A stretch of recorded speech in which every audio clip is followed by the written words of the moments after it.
Call this meeting to order. We'll begin with the adoption of agenda and AB 361 findings. I'll make a motion to approve. I'll second. My microphone is not. I see that John Vallejo is present. Who is there? It goes. For the call-in user, is that Director Itnire? Okay. Well, in any case, we do have a Okay. Chairman Heyman? Aye. Vice Chair Peters? Aye. Director Itnire? Director Griffin? Aye. Director Vallejo?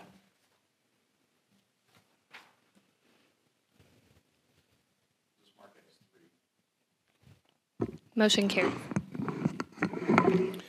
Okay, moving on to item number 3, public comment on closed session.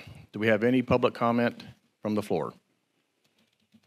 Seeing none, do we have any public comment on the phone lines? Seeing none, we'll move on at this point to closed session.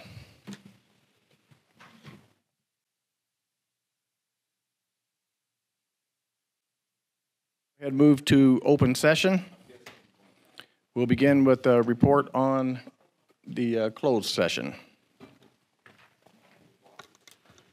Sure, Mr. Chairman. The board met in closed session to discuss real property acquisition and also litigation. And I received a report from negotiators on the real property negotiation. There's nothing to report on that. However, I do have something to report on the litigation for a change.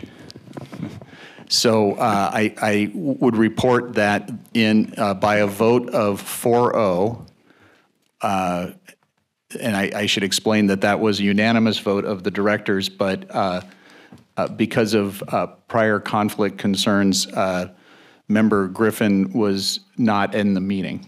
But as a vote of 4-0 of the remaining members, the board approved a joint defense agreement with the Navy, Department of the Navy, for matters concerning the groundwater adjudication that both the GA and the Navy are party to. A joint defense agreement is a way of keeping communications between parties confidential based on what's called a common interest privilege. And what that means is the Groundwater Authority and the Navy have recognized that they've got a common interest in the adjudication, and on that basis have entered into the joint defense agreement. So let me just conclude my comments by thanking the Navy for that, and we appreciate it, and we look forward to working with you guys on the adjudication. That concludes the report. Thank you, Keith. Next, we'll have the Pledge of Allegiance, so if you will follow me, face the flag. I pledge allegiance to the flag of the United States of America and to the republic for which it stands, one nation, under God, indivisible, with liberty and justice for all.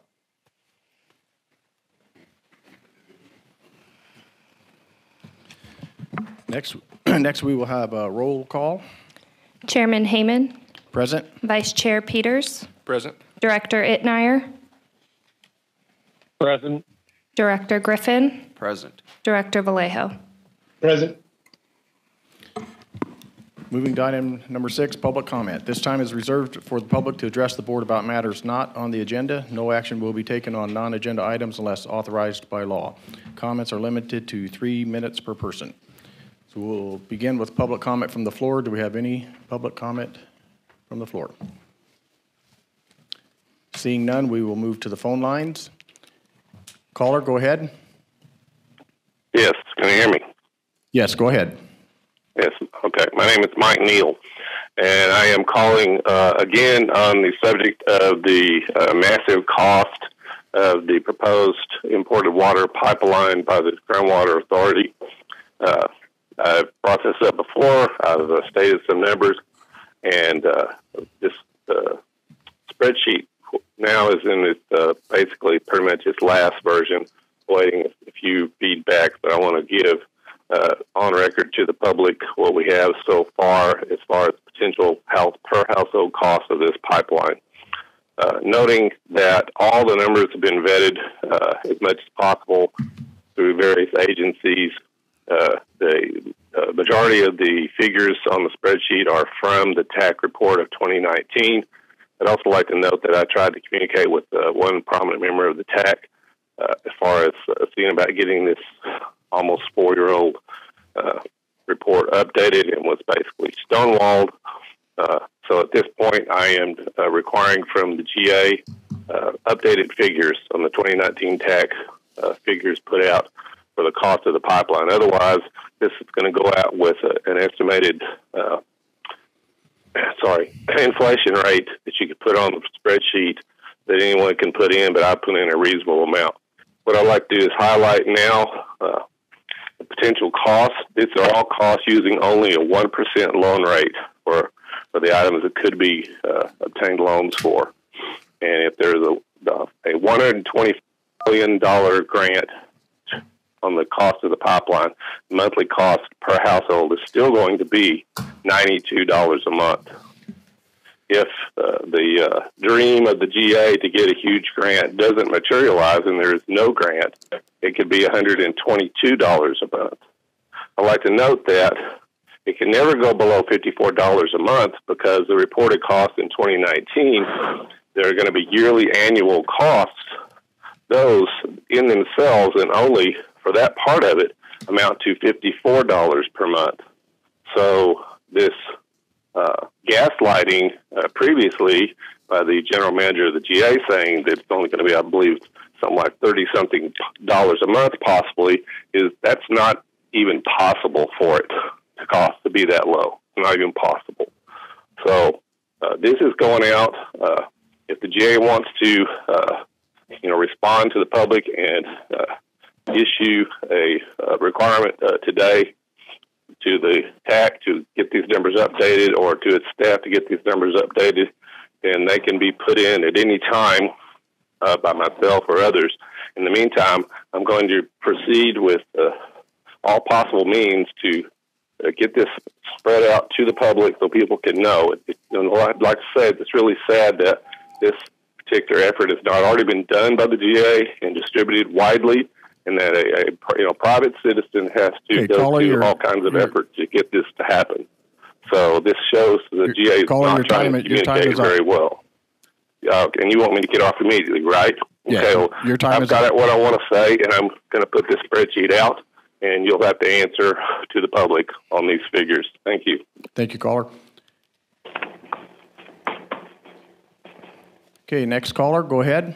Yes, this is Renee Westelusk, and I just have a question regarding agenda item number 17, the PAC report. Will you be taking public comment after the report's given?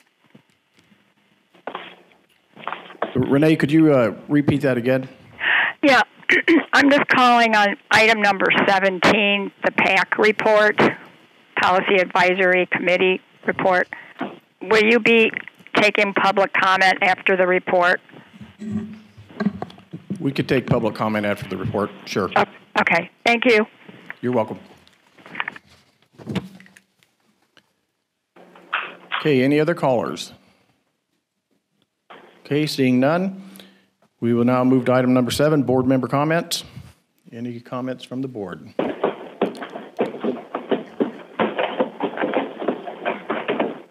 Okay, seeing none, moving on to item number 8, consent agenda.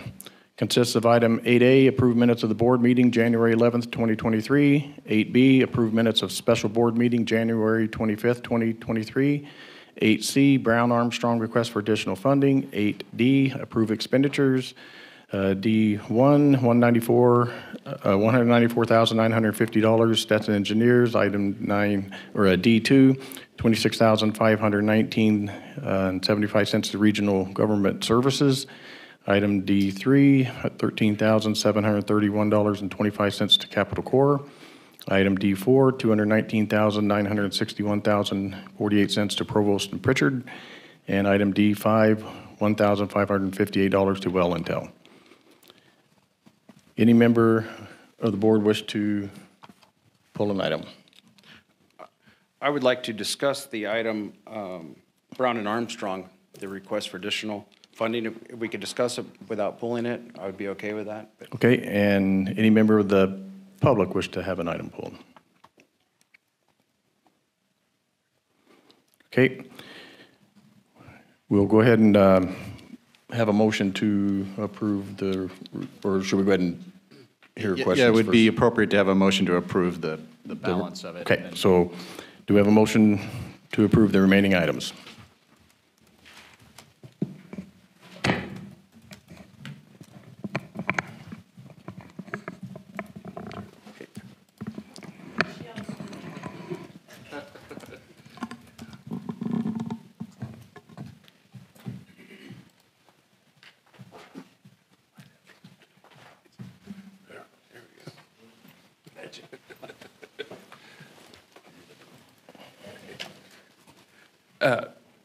A quick question for Mr. Lemieux. We can just have some discussion right now without pulling that item, correct? Yeah, you could do that. Okay, I appreciate it. Okay, With my that, I'll concern was defer that to.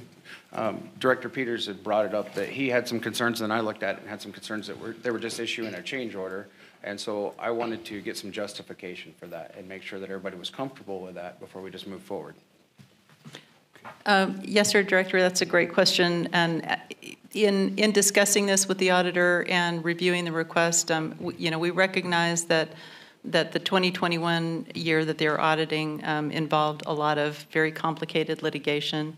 And this equates to the extra time that they needed to basically understand what the litigation was and how it related to the organization and the financial reporting. So it seemed reasonable, and it was a not to exceed request. It wasn't a specific amount. It was just to accommodate the extra work they had to do that they had not anticipated.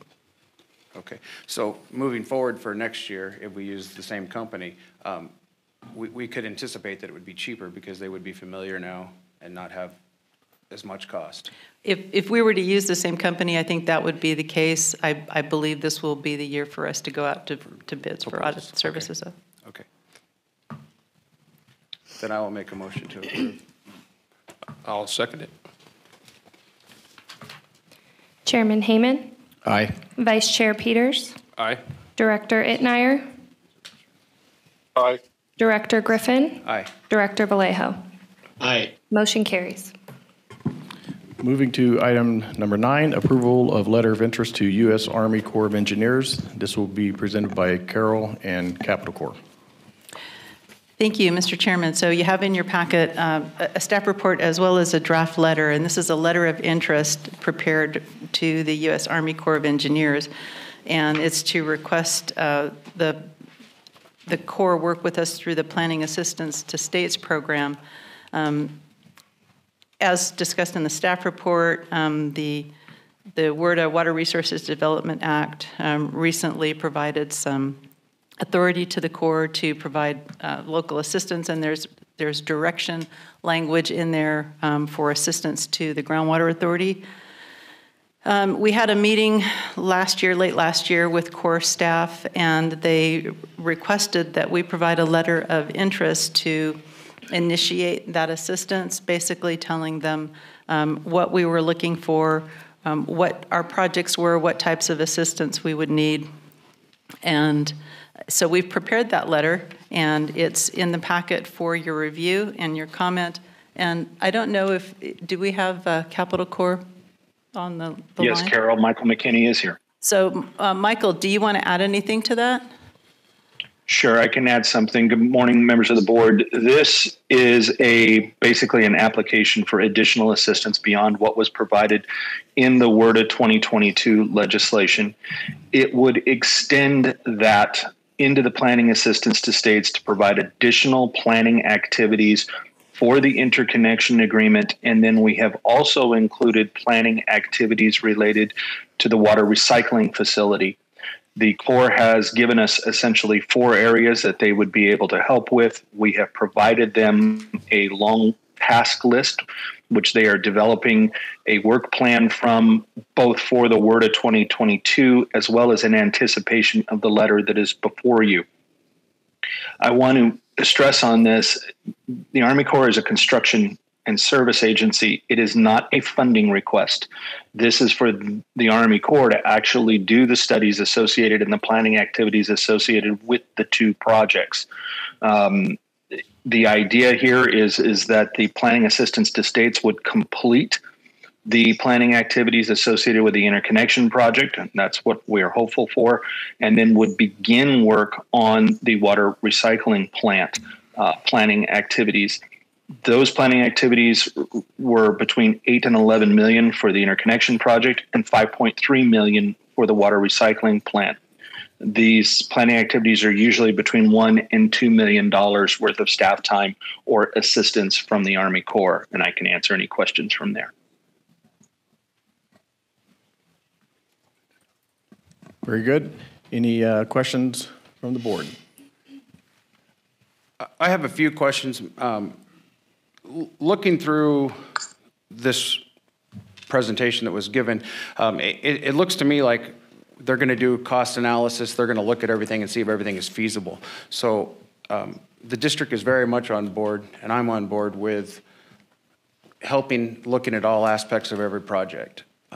But if I vote yes on this, it would not mean that the district is agreeing with every aspect of every project. It means that we want to explore every option we can. So I just want to make sure we get that out there, and I hope everybody else will do the same.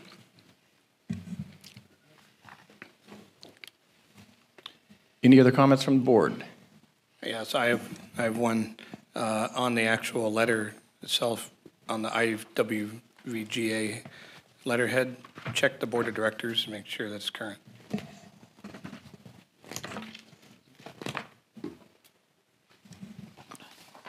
think it's correct.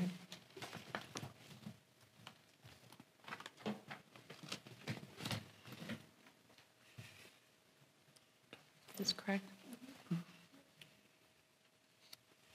Yeah, thank you. It's correct. We have a couple of folks who are alternates who regularly attend in the place of the directors. Excuse me, this is John Vallejo. For some reason, I was unable to hear the comment from the BLM representative, and I just heard the comment about alternates, but didn't hear what happened before that. Same here. This is Tim. So he had just asked that we verify the names of the directors on our letterhead, and we just pointed out that that we have a couple of alternates that serve in the place of the actual directors, for the most part. Thank you. So I do have one question for Capitol Corps on, as far as the dates of completion for the Army Corps of Engineers. Do we have a rough estimate of when they would plan to be completed in their work? There are two sections to that work, Mr. Chairman. The first one is the work that is required under the WRDA bill. The WRDA bill required them to report back to the Congress within 180 days of the bill's passage. I think that deadline will slip quite a bit or a little bit.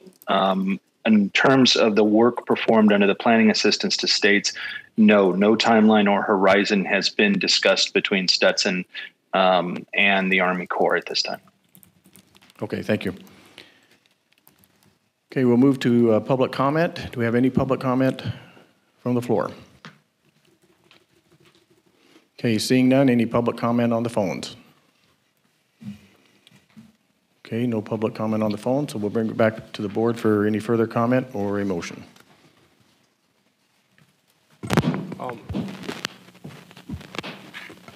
Make a motion to approve.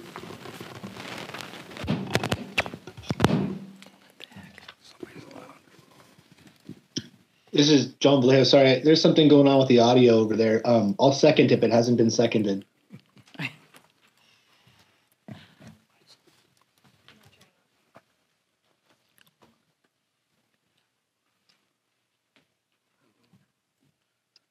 Try just rubbing down on it once and see if it comes. We got your second. April's just having an issue with the microphone right now. Us too, yeah, we are too. No, it's ours are doing the same thing. Thank you. Chairman Hayman, Aye. Vice Chair Peters, Aye. Director Itnire, Aye. Director Vallejo, Aye. Director Griffin. Aye. Motion carries. Okay, moving on to item number 10, Heritage Village Shallow Well Impact Mitigation Evaluation. And this will be presented by Jeff Halsey and Steve Johnson with Stetson. Yep. Thank you, Mr. Chairman. Just real quick to start, to introduce the folks we have here, because I brought a team. You all know Jeff Helsley. He's our engineering manager for the office for Stetson. You all know Heather. Heather Steele is here. She's going to present the draft final annual report. And then Bianca Cabrera, probably haven't met her, but Bianca, you probably see a lot of correspondence from Bianca. She's gotten more and more active on some of the tasks that we're doing, so Bianca's here too. G. Moran will do a short PowerPoint at the end of the Water Resource Manager report. She'll be on the phone. She'll call in, so she will be helping us there. I say this every time we come up, and I mean it sincerely. It's great to come up and see everybody. We love to, it's a long drive, it costs money, we know all that, but we love to come up here and see everybody who's involved in this groundwater authority and trying to solve these issues. We really like to see everybody, and the involvement is just awesome. I'm going to back up a second. I do things, sometimes I get away with it. I'm going to back up a little second and go back to the consent item because I really wanted to folks to know where things are, what things cost and where things are going. We have a very large invoice from Stetson this month. I want to make sure your folks are aware that almost about 40%, almost half that, or $80,000 of that invoice is money we paid directly to Trussell Technologies under the recycled water feasibility study. And they've done work on the tertiary treatment and the injection project that is clearly pre-designed work. It is work that we're going to use in the actual design. Will save us money later. Excellent firm. They're not inexpensive, but they're an excellent firm on recycled water and water quality. So a big chunk of that bill is directly to Trussell Technologies. We don't, for the clients like you folks, we do not, we work their contract through us, but we do not add any kind of multiplier through it. A lot of consultants will do that. They'll add 5 or 10%. We never do that for clients like this, so it's a straight pass through.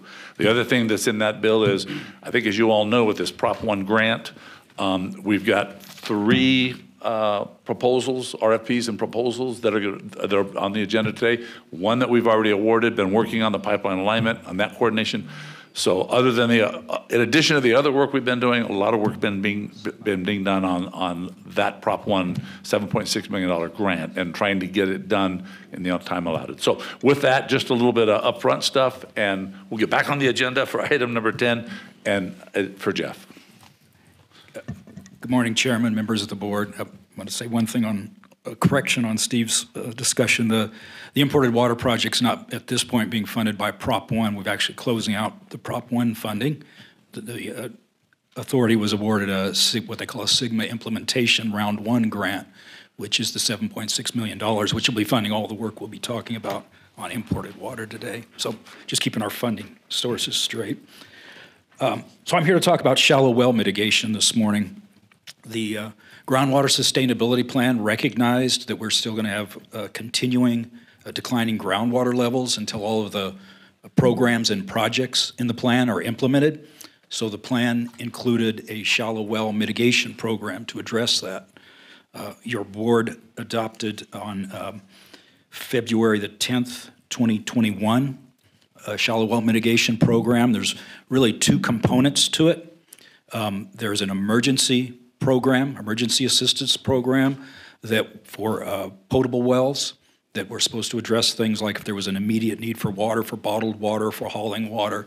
That program, that part of the program was set up, and the general manager was given certain authorities to act quickly on that part of the program. And then there's a reimbursement program, what we're calling sort of the primary part of the shallow well mitigation program. Generally intended if somebody was impacted and got a well re-drilled and wanted to apply to the groundwater authority for funding to assist with that. They could do it through that part of the program. Heritage Valley Master Community Association applied to the GA for assistance in spring of last year. They had a non-potable well that they used to irrigate parks at their facility stop producing water. That wells was 300 feet deep. The pump was set at 252 feet below ground surface, and they reported that their well driller reported that it lost suction. Basically, the pumping groundwater level went down to the intake of the pump, and it couldn't produce any water. They lowered, I think they had to replace the pump, and then lowered it to 289 feet below ground surface, and this is in a well that's only 300 feet deep. And again, it broke suction, and it also pulled in some sand and mud. When the well was drilled in 1993, the well drilling report that was filed with the state indicated that the depth to groundwater was 132 feet below the ground surface. The well driller reported that when he was replacing the pump and tried to start it again, that the groundwater level was 150 feet below ground surface. So from when the well was drilled in 1993 and until last year, the groundwater level had decreased about 18 feet. The hospital is not too far from this location. They have a well on site that's been monitored for a number of years. I don't think it made it into your board package, but we have a hydrograph, a water level graph that shows that that groundwater level in that area has been steadily declining. And the amount of the decline in that period roughly matches the 18 feet that the well driller or the well contractor reported there. When the well did stop pumping, it had I think about 140 foot of a water column, static water column above the well, which is pretty significant. But the well contractor reported it drew it all the way down to the pump. So it's significant what we call drawdown, the difference between the pumping level and the static level in the well. So that probably had increased over time, although we don't have a pumping water level from when it was new. But definitely the water levels in the area have decreased. As I mentioned, there's two programs. There's the emergency assistance, and Heritage did apply for that. But the program for emergency assistance is for potable wells, and this is a well used for irrigation, so they're not eligible for that. Declining groundwater levels have contributed to the problem at this well. You have in your board package, the program requires the water resource manager to prepare staff reports and then on applications and then submit them back to the applicant. So at the time we wrote the staff report that's in your board package, Heritage was still reviewing our staff reports. We've heard from them since then, and I say reports. We did one on the emergency program, which pointed out that they're not eligible for the emergency program because they're not a potable well. They've acknowledged that to us. We've heard back from them yesterday. They understand that, and that they had no comment on the staff report we did on the sort of the primary program, as we call it. So the staff reports are ready for the board's consideration. Again, we recommend, they point out they're not eligible for emergency assistance, but since the declining groundwater levels are clear in that area and contributed to the well not being able to pump water, we recommend that the board consider approving their application for reimbursement funding for $114,482.59 for the well that they've already drilled up front and are looking for reimbursement on. And with that, I'll answer any questions. Thank you, Jeff. I'll bring it to the board for any questions for Jeff on item number 11. Or item number 10, I'm sorry. I have several questions, Jeff. My first comment is that I believe this is an irrigation well.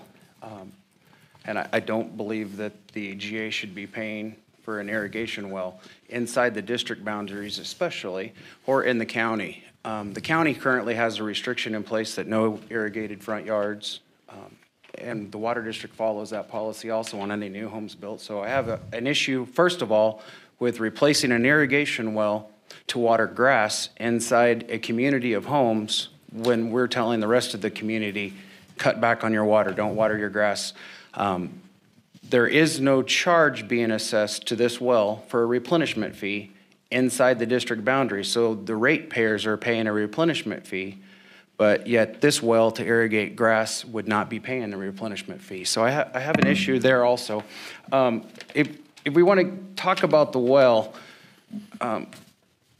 it just doesn't make sense, Jeff. I mean, I have a lot of experience with wells. If you drill a well, and according to the policy written in the GA book, the well requires maintenance.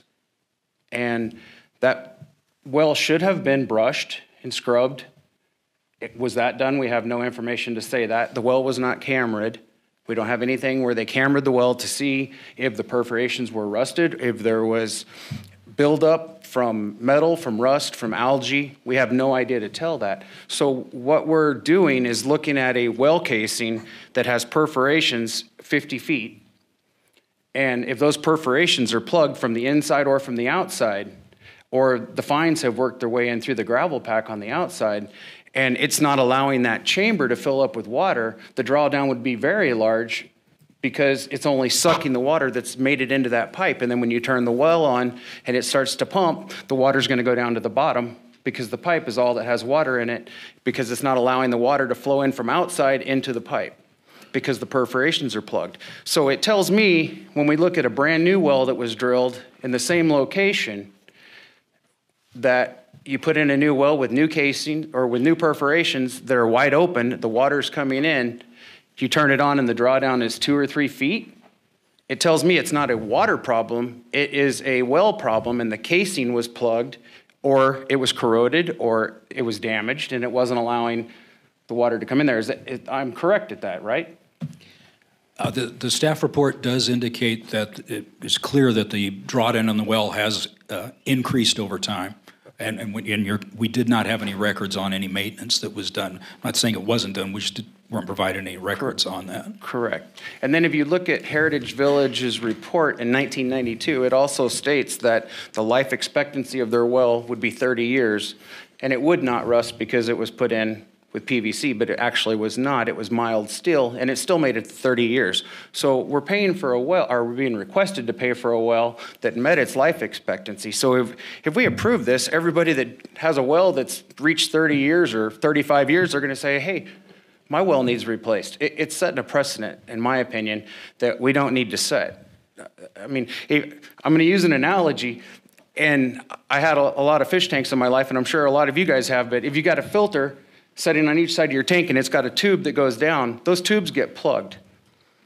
And the barnacles get on the side of those the inlet tubes, and it doesn't allow the water to come in. And if you change that tube or you clean that tube, the water then can come back in and it draws from that water. It's not a fish tank problem, it's a filter problem, and it's an inlet problem from the tank. It's the same thing with the well. This well did not go dry. There was still 168 feet of standing water level below the perforation. So it was not a dry well issue. This well went down 18 feet in 30 years. The hospital went down 10 feet in 30 years. So it's not a huge decline. I guarantee you, I would bet any amount of money that from anywhere south of Pearsonville, you're not going to see a well that has a drawdown of 2 feet anywhere in Southern California. But that is unheard of because the water's there. It's not a problem with the water. It's a problem with the well. And that's my opinion.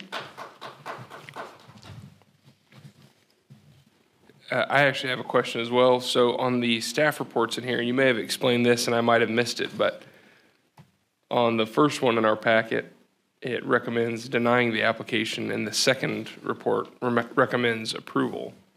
Is that, what was the reason for that? The first report that recommends denial is for the emergency program, because the program that the board adopted is clear that the emergency provisions are for potable wells. And as the director pointed out, this well is used for irrigation. So it's not eligible there. The Second staff report is really on what we call the primary part of the program, which is the ability to anybody to apply for reimbursement if their shallow well is impacted. So that's where we're, based on the fact that they have seen declining groundwater levels, which contributed to this, the recommendation was to approve. Understood. Thanks for clearing that up. So, assuming, well, regardless of whether or not the board approves it, do you know if there's any grant opportunities out there that we could direct the applicant to put in some xeriscaping or less water intensive applications, and then that would eliminate their need for that well or decrease their reliance on it?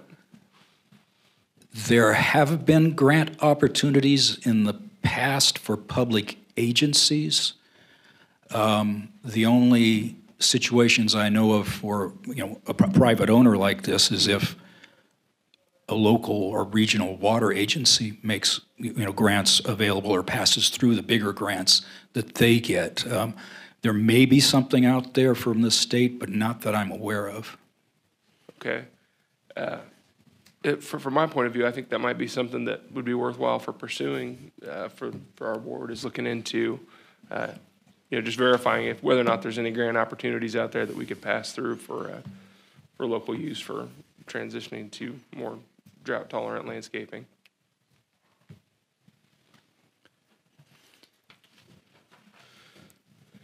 Any other comments from board members? So I have a question, Jeff. When I was reading through the staff reports, did the drillers state in the reports that there was a lowering of the groundwater resulting in having to drill a further depth and was part of the issue with the pumps being able to pull water up from the ground? He definitely reported the groundwater levels, which, as I say, were 18 feet lower. His statement really was, look, we drilled a deeper well. The shallower one wouldn't pump, the deeper one won't or does produce. Therefore, there wasn't enough water in the shallow one. That was part of the statement that he gave us. But again, that could be tied to the casing, correct? It could be, yes, Director. Correct. We put in the report, yeah. I think there is an increase in drawdown on that well. Okay, and moving forward, I guess I have a question. If we're gonna look at wells, why would we not have them cambered first, so we could, as a GA, why would we not say the first thing that needs to be done is the wells need to be cambered? I mean, that would give us a huge amount of information.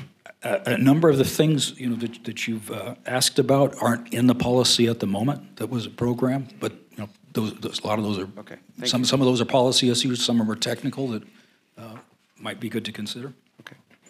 I would just like to point out, I think the staff report indicates that conclusion that there are multiple causes of the well failure, that it's not just one cause, but that water level was a contributing factor. I think that's where it's coming from. The other thing I'd like to point out is that, and when we looked at this report, is that a decision was made with Garrison and the well owner to drill the new well with no expectation of reimbursement. So they evaluated their situation with that well and drilled a new well and then made the application. So I don't know how much weight that carries, but they didn't, they're not making this decision, they didn't make the decision thinking that they're going to get reimbursed for the cost. Okay. This is John Vallejo, if it's a good time. Go ahead, John. I just wanted to get clarity. There was a statement that this well owner is not paying the pumping fee. Is that accurate? Hi, Director Vallejo. This is April. They are paying the extraction, but they are not subject to the replenishment fee. I'm a little ignorant in terms of where this well is exactly and why it would be exempt from the replenishment fee. Does anyone have any insight into that?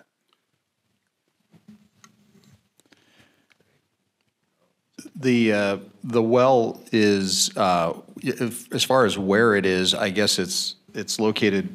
It's in a what, a mutual that's? It's in a homeowners association Association. inside town. It's in the center of town. Yeah. Yeah, so it's in town. It's, it's treated as a small well that we were treating domestic wells that were akin to the domestic water service being provided to, by the water district as well, and so those things have been excluded. As a de minimis domestic well, is that the idea? I'm not sure if this is technically de minimis. Right. That's where my question is surrounding if we're going to be putting funding towards something that's not expressly excluded. I guess I'd like to know why exactly it's excluded and, how that relates to, the overall impact on the community's groundwater levels by non-de minimis users that are not paying the replenishment fee. If I could, Chairman, could I suggest or make a motion that we just table this for today rather than approving, denying one way or another, and give us a chance to get some more information from staff and drill down on this a little bit more, and then come back to it at our next meeting? I just have one comment on that. It's listed in this report that it's a non-de minimis well. Is that correct? I'm sorry, in your report, you listed that it is non-de minimis when it's marked, the boxes check non-de minimis. So I believe so. When I looked at the numbers, that's. So that's my only question. I don't know that we're going to find anything else I would say, out. I'm in favor of shelving this one and looking into it a little further, and then we can bring it back for. Yeah, I guess the only thing, and I'm not arguing against that, I just want to point out that for purposes of the exception to the replenishment fee, there's not a dichotomy between domestic use and non-domestic use. For example, the parks are also excluded, so it's meant to include both domestic use and stuff that's sort of directly meant to support domestic use, as opposed to commercial use. So this, as I understand it, this well is to irrigate a green space. It's probably analogous to the city's wells irrigating the parks. And on that basis, I guess it could qualify under the exception, qualify to use the unused portion of the Navy's Federal Reserve right, and therefore be exempt from the replenishment fee. Okay. And I have a comment on that. It's not a public park. The public is not welcome in the park.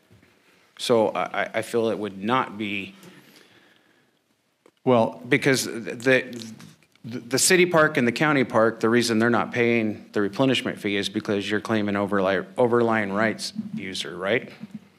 No. Okay. No. The distinction for purposes of the fee.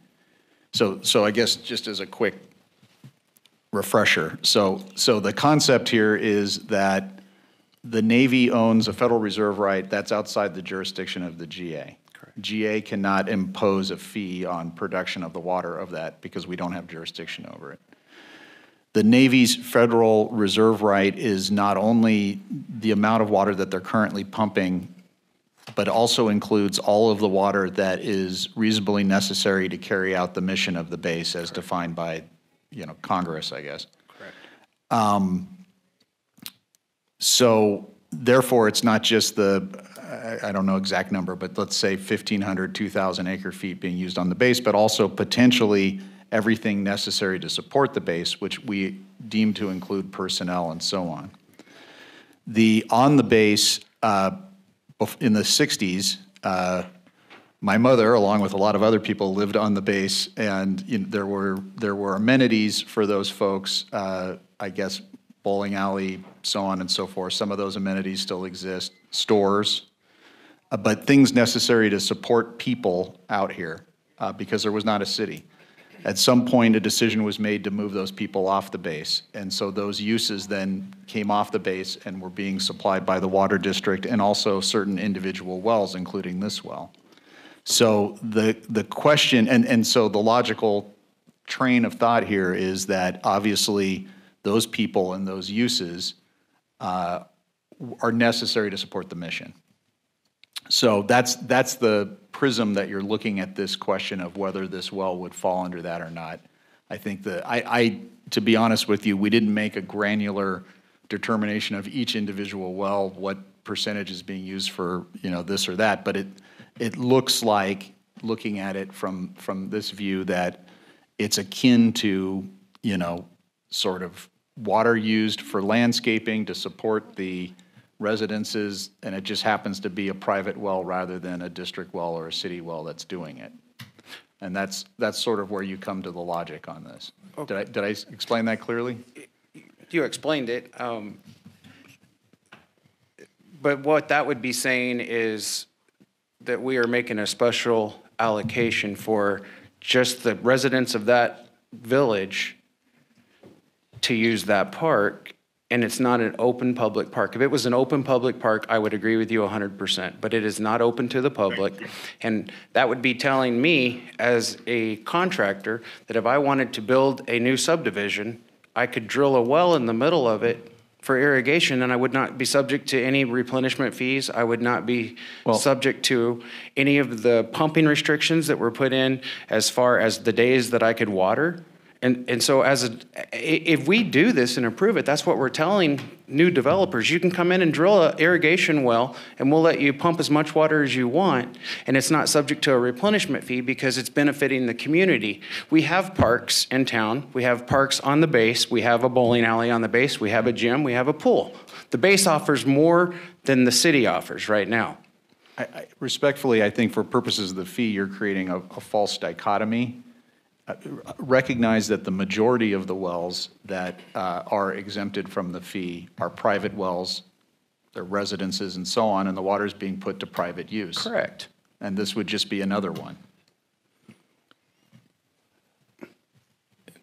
So, and with that explanation, well, I think we're getting a little bit sidetracked with a couple issues on the well. This is a shallow well mitigation issue. My understanding is in the staff reports that it shows that there's a chronic lowering of the groundwater. And the issue before us is, do we mitigate this issue? And so I think we could kind of simplify it and bring it back to what it is that we're looking at here. It's a well. It's the groundwater has lowered, based on the reports. They've had to re-drill it. So I think we can make a determination if we want to support this well or not. Yeah, this is John Vallejo. Keith, thank you for that explanation. That answered my question on that issue. And I guess back to staff, is it correct to say that there's no way to come up with a more definitive determination at this point with regard to why their well failed? We have the information that we have, and we're not going to be able to gain any new information in that regard? Well, we don't have the information that was discussed. I don't know the status of the well. If it's been destroyed, if it hasn't been destroyed, you could do all kinds of things. You could test pump it, video it, spend a lot of money trying to figure out what the condition is. Right, but that's no longer possible, correct? I don't know I don't know if they destroyed the well or not. They should destroy it at some point.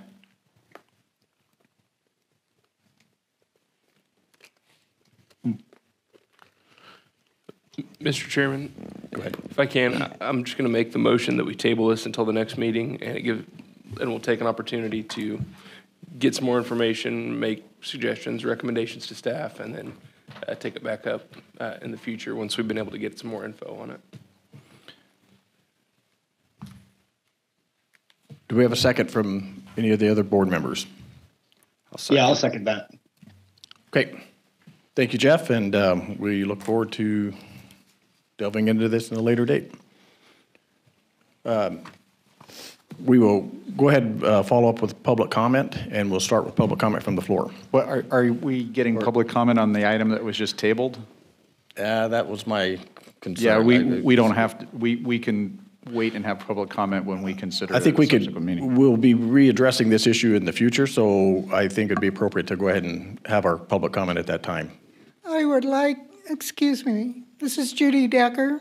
I'm a former Indian Wells Valley Water District Director and was on the board at the time this well was drilled, and would like to convey to you some information about that. We would love to hear it, Judy, but I think at this point we're going to hold public comment until we bring this item back to the board again. You'll have plenty of time, so keep your thoughts and write them down. Suit yourself, Mr. Heyman. Director Heyman, we have not voted on that yet, though, correct? So it's still open. We have a motion and a second, but we have not voted. That's correct. And I wanted to give you some information that you could look into in the following month, if you would allow me to do so. Go ahead, Judy. This issue was brought before the Water District Board. That is the issue of Heritage Village drilling their own well for landscape purposes. And the board, unfortunately, and probably myself included, I don't remember, voted yes. But Heritage Village, this is especially for you, John, and you, Tim, Heritage Village residences receive potable water from the Indian Wells Valley Water District. They chose to put in a well because they didn't want to pay the fees 30 years ago to water their landscape. They still obviously don't want to pay the fees. It would behoove you, Chuck, to dig through the records and see exactly what happened there. And I would like to compliment you on your comments this morning on this issue. Thank you, Judy. Again, thank you. I appreciate your guys' continued efforts to make sure the public stays involved. So I would like to reiterate some comments from Commander Peter Benson from the July of 2020 meeting. And as a written part of his comments, they're on the GA website. So it says, as we understand the purpose of SGMA, it is not to make a decision on water rights in the basin, but rather allocations to bring the basin into sustainable yield. In response to the GA and their SGMA goals, Navy submitted a report to outline historic pumping, changes in pumping, current pumping, anticipated base growth, and demographics of off-base personnel in support of the mission in good faith to aid in GSP development. As a part of the report, the Navy agreed to an allocation of 2,041 acre-feet through the GSP process to support the base activity to include anticipated growth. And this is the part that I'd like to emphasize. The Navy did not provide a Federal Reserve water right number, as that will be decided through an adjudication after extensive discovery and cross-examination. The IWVGA alone made the decision to use the Navy's pumping data to estimate a Federal Reserve water right. Additionally, the IWVGA made the allocation decisions to transfer the GA the estimated Federal Reserve water right. The Navy did not direct, ask, or imply that the GA should transfer the estimated Federal Reserve water right balance. Thank you. Thank you.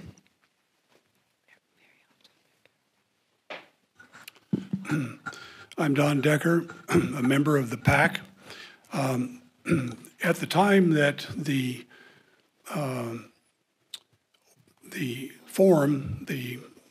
remediation form was approved by the board, the PAC and the TAC were both full membership with members from across the board like they were supposed to be.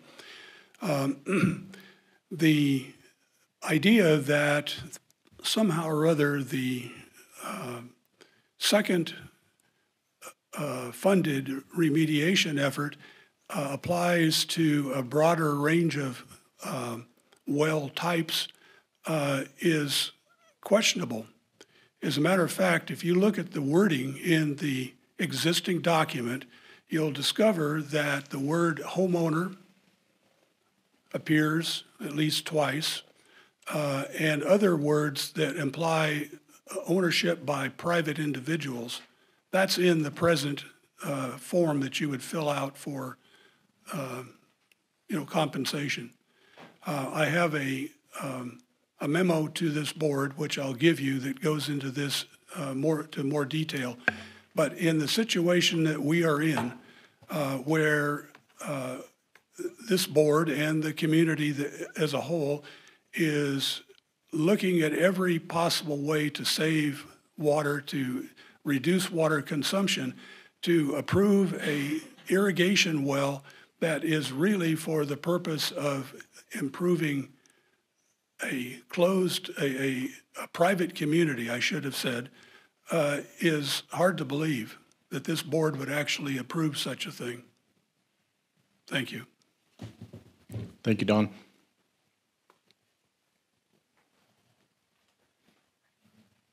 Hello, hi.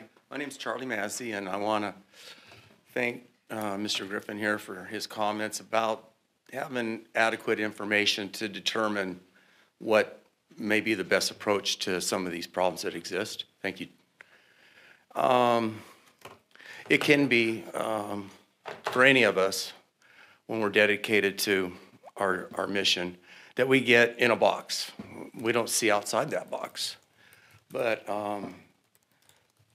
that being said, we need to, as he mentioned, add some information to make a determination of anything that we're investigating. Looking at the whole life in which we're living right now, it's hard to get credible information. We're all noticing that, correct? Am I correct? Thank you. So that being said, you know, there's a president, Mr. Lyndon Baines Johnson. He mentioned it years ago in 1959 and again in 1962 when he became president after President Kennedy's death. And he mentioned that we have a machine that can determine the world's cloud layer, and he who controls the weather controls the world. Well, as we know, we're seeing significant weather changes in a very short amount of time. And even Rick Dickard, you know, Channel 5 News or 11 News, 11, he'll say, we're receding clouds. So they know how to control moisture in areas in which they, whoever they are, which would be world governments, decide to place that amount of water. So to pick on this community, this beautiful area in which we live, and be tough on us. I know sometimes I don't use a drop of water, but my GA fee makes sure that I'm paying for something that may be an unfair situation. And I just want to let you know that you did a good thing. We all need to have all the information instead of just some. Think outside the box. There's other things in life that are going on that are being kept from us. Thanks. Thank you.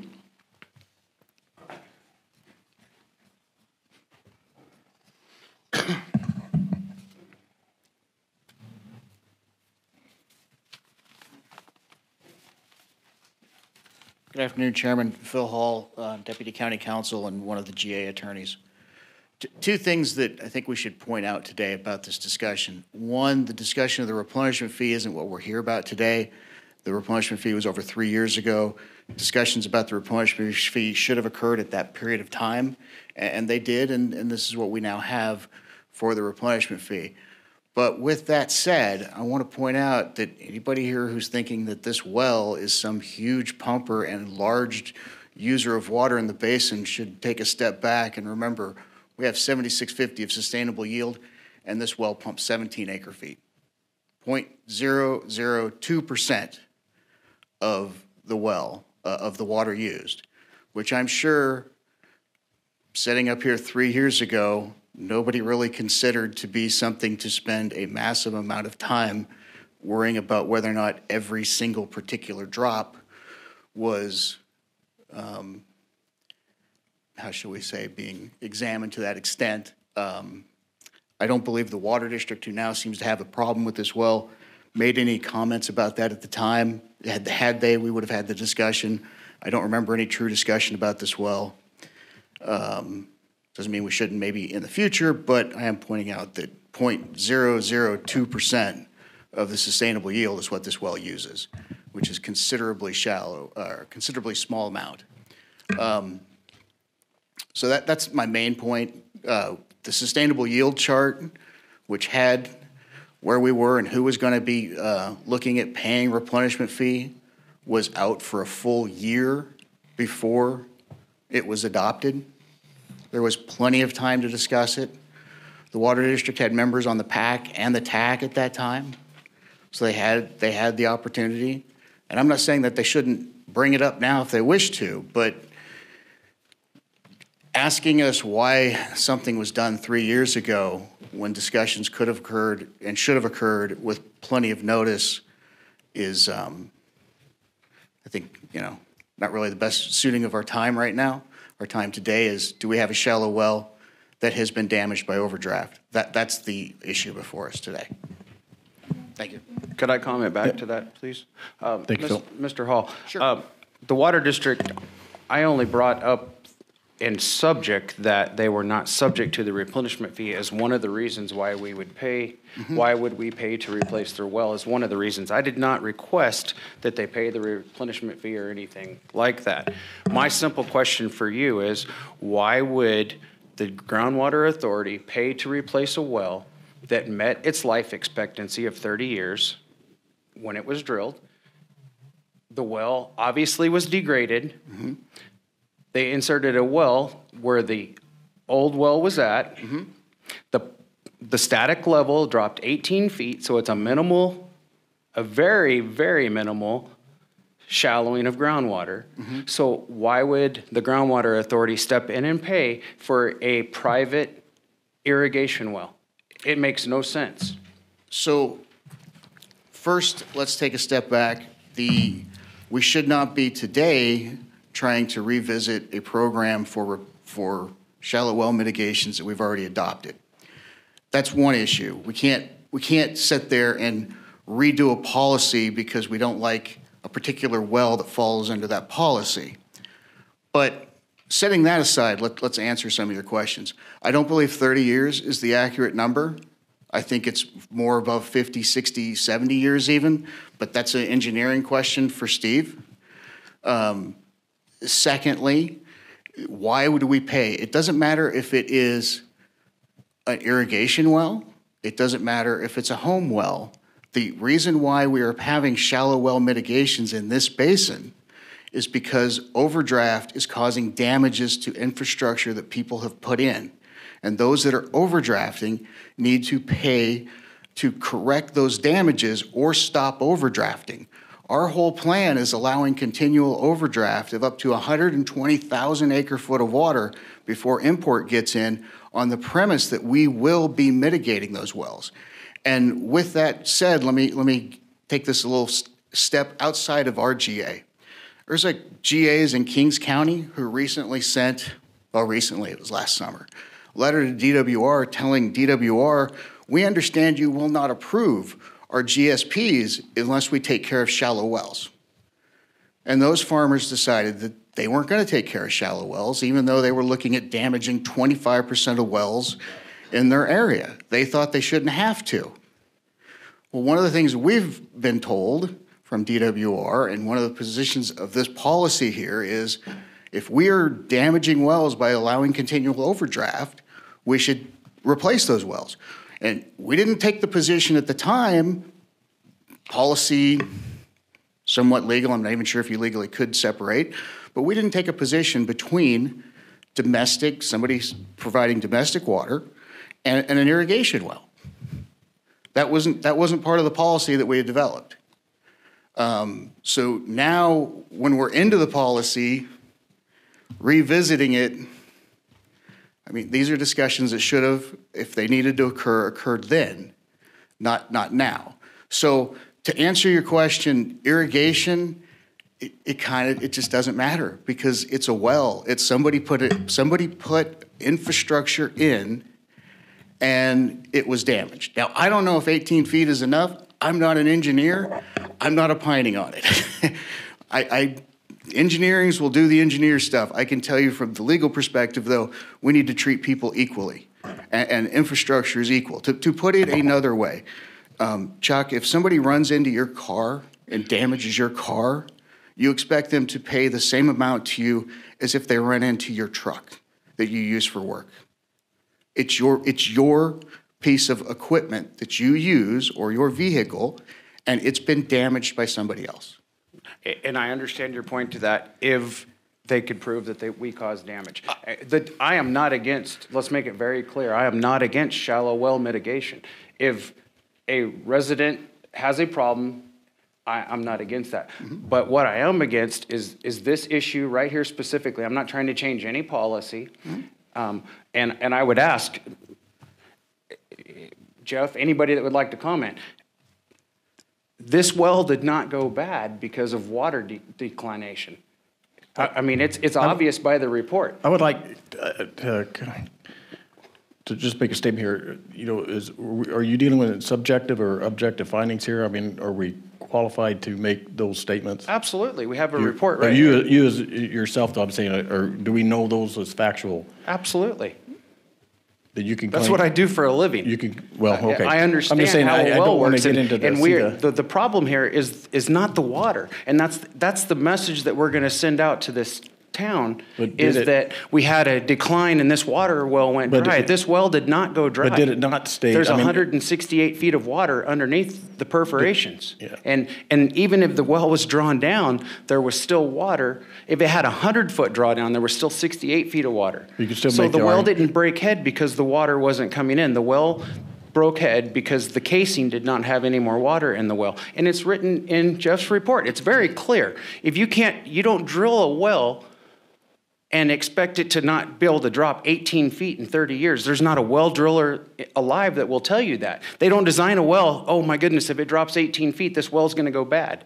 That's not how a well is drilled. A well is drilled to perform. And that well was drilled to perform. It had the capability, but obviously the casing had a problem and it wasn't allowing the water to come in. And that's my point. We're going over this. We're not trying to change a policy. We're not trying to change anything that was written by the GA. If somebody's well is impacted and they're a de minimis user, we need to take care of them and help them. But to say that this person was impacted or this community was impacted by the decline in water, and that's what created the problem with the well, is incorrect. And I'm sure Jeff will tell you that if you ask him that question. Chairman Hammond, can I jump in there real quick? So we have the info that we have in front of us right now, and we keep belaboring these same points, and I'm not disagreeing with anybody, but we do have a motion and a second that we're going to have to vote on regardless of how long this conversation goes on. So if we can, I would recommend that we just vote on this, and then we can ask our questions to staff, have a chance to drill down more over the next few weeks, and get more detailed answers to these questions, and then take this back up again at our next meeting. So we do have another public comment on the line. I do want to say one thing quickly, because I think it needs to be said. You have due process of anybody out here. So Heritage is entitled to due process. Absolutely. But let me finish, which means we can't be surprising them with information today and voting on something based on information today without giving them a chance to get that information and address it. So if you have questions, and again, I'm not an engineer. I'm not arguing the engineering point. I came up here to tell you why some policy choices were made and the legal effects of those. But related to that, if you have concerns, we cannot surprise them from the dais with those concerns. We have to give them substantive and procedural due process, which allows them to get those concerns and respond to them. And you know, I will tell you from the discussion we had before, if you expose the perforations on your casing, your well will go bad because it will rust out. It will, as you said, foul. It will do all of those things. Whether somebody should have put the casings deeper, those are other issues. Those are engineering issues. I'm not opining on them. I'm just telling you from the dais, when you're mentioning casings and perforations, those were discussions that were had 3 years ago. So if you have concerns, we need to let Heritage know what those are so they can properly respond. I agree 100%. Thank you. Okay, let's go ahead and move on to, okay, caller, go ahead.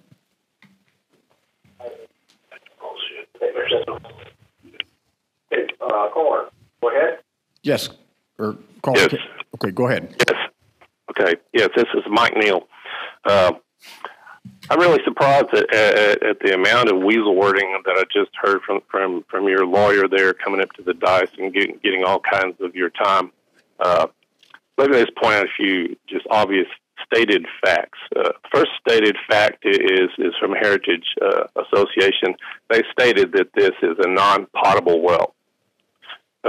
Now, let me just read to you your policy, your program, and it's all under emergency assistance. And this was shallow well mitigation plan is all about, is the emergencies where people don't have water to drink and bathe in and cook with, not irrigate plants and certainly parks.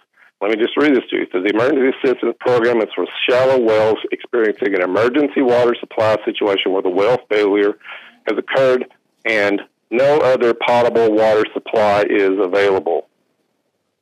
So what does that tell you? Just think about it for a minute. That means this is intended to apply to potable water supply wells.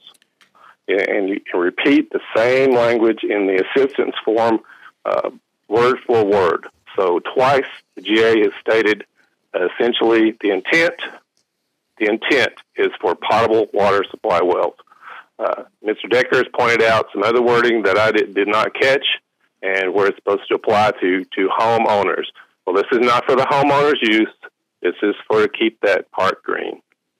In all his multitude of words, Mr. Hall let slip a little fact, and it points out that this does not apply as not qualify as a de minimis well. He pointed out this well uses 17 acre-feet of water a year. Now, think about it for a minute. How many of you ever thought that a de minimis well was going to be allowed to pump 17 acre-feet of water? Nobody. It's always talked about de minimis wells, 2 acre-feet of water per year maximum. And he wants you to approve this and let these people pump almost 9 times that amount. So it just simply doesn't qualify on that basis. And as far as the emergencies thing, which is what this shallow well mitigation plan is really about, and I failed to find anything where, we got an emergency section, and then we got a non-emergency section. They've already drilled a new well. They've already got water for the park, which they're excluding from the public, so it's not a public park. It doesn't apply under all this FRA baloney that Lemieux tried to belabor. They just want to grab the money. They saw a pot of money sitting there, and they thought, we don't need to spend it. We'll let the GA pay for it. Well, this is simply not at all what this was intended for. This well does not qualify for assistance under this program. And if you just read the documentation, your own policy, and just think about what the intent of this program is, it's easy to figure out that this well does not qualify for this program. So just think about it and come back next time and do it. And by the way, I want to ask that you revisit the replenishment fee and why they're getting off not paying the replenishment fee on this little park of theirs. That is out of line also. They should be paying it just like all the rest of us in town are having to pay for our water use. It's their private use, period. Okay. Mr. Chair, John Vallejo, before you call for the vote, just a couple of comments on what I'm hoping to achieve by delaying this item, if it's a good time. Yes, go ahead. Thanks. Well, first, I hope that all callers, especially the most recent caller, will endeavor to be respectful in their comments to and about everyone who's presenting and providing information and opinions to the GA. Doesn't do anybody any good to start using names and characterizing people's intents or commentary. Anyhow, moving on to the substance of this, I think my concerns here are, I guess, not necessarily about due process. It's more about an equal protection type of issue, making sure we're treating everybody the same under this policy. So I'd like staff to perhaps come back with a little more analysis on how we want to treat well applicants moving forward that do have a well that went dry or failed. Failed is a better word, after the useful life expectation of that well, because I want to make sure we're not setting a bad precedent in that regard. because the idea that this well has exceeded its useful life, I think, is an important fact to consider if that's actually true.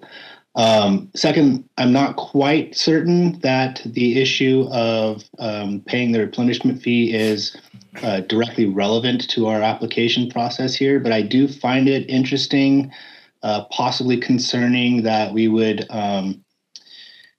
be providing funding to a well that was intentionally, from what I'm hearing, and I'm not sure it's true, but from what's been represented by public comments, intentionally avoided using the water system that would otherwise require them to pay the replenishment fee. And in one way, this in my mind is they have paid something else instead of the replenishment fee by having to drill their own well. And that's I'm not sure it's a relevant point, but it's an interesting point that's kind of weighing on my thought process here. So in terms of when staff brings it back, I'd like to really have them analyze our policy and when we would look at those factors, or if we wouldn't, kind of thing. Thank you, Director Vallejo. So at this point, I think it's time to go ahead and move forward with this. I believe we still have callers online, but all I can say is that we do want to hear your input. We are going to be addressing this issue at a later meeting, so you will have your time to comment, at that point. So bear with us on this. As Director Vallejo said, it's important that we have a fairness here and try to be as correct on it as we can, and so that's why we're putting it off until the next meeting. So. We need to continue at this point with our vote, but I believe, can we do that without April? She's actually on the line, but if she doesn't speak up. Okay, because we had a motion and a second, and so. Yeah. Okay. April, do you want to go ahead and?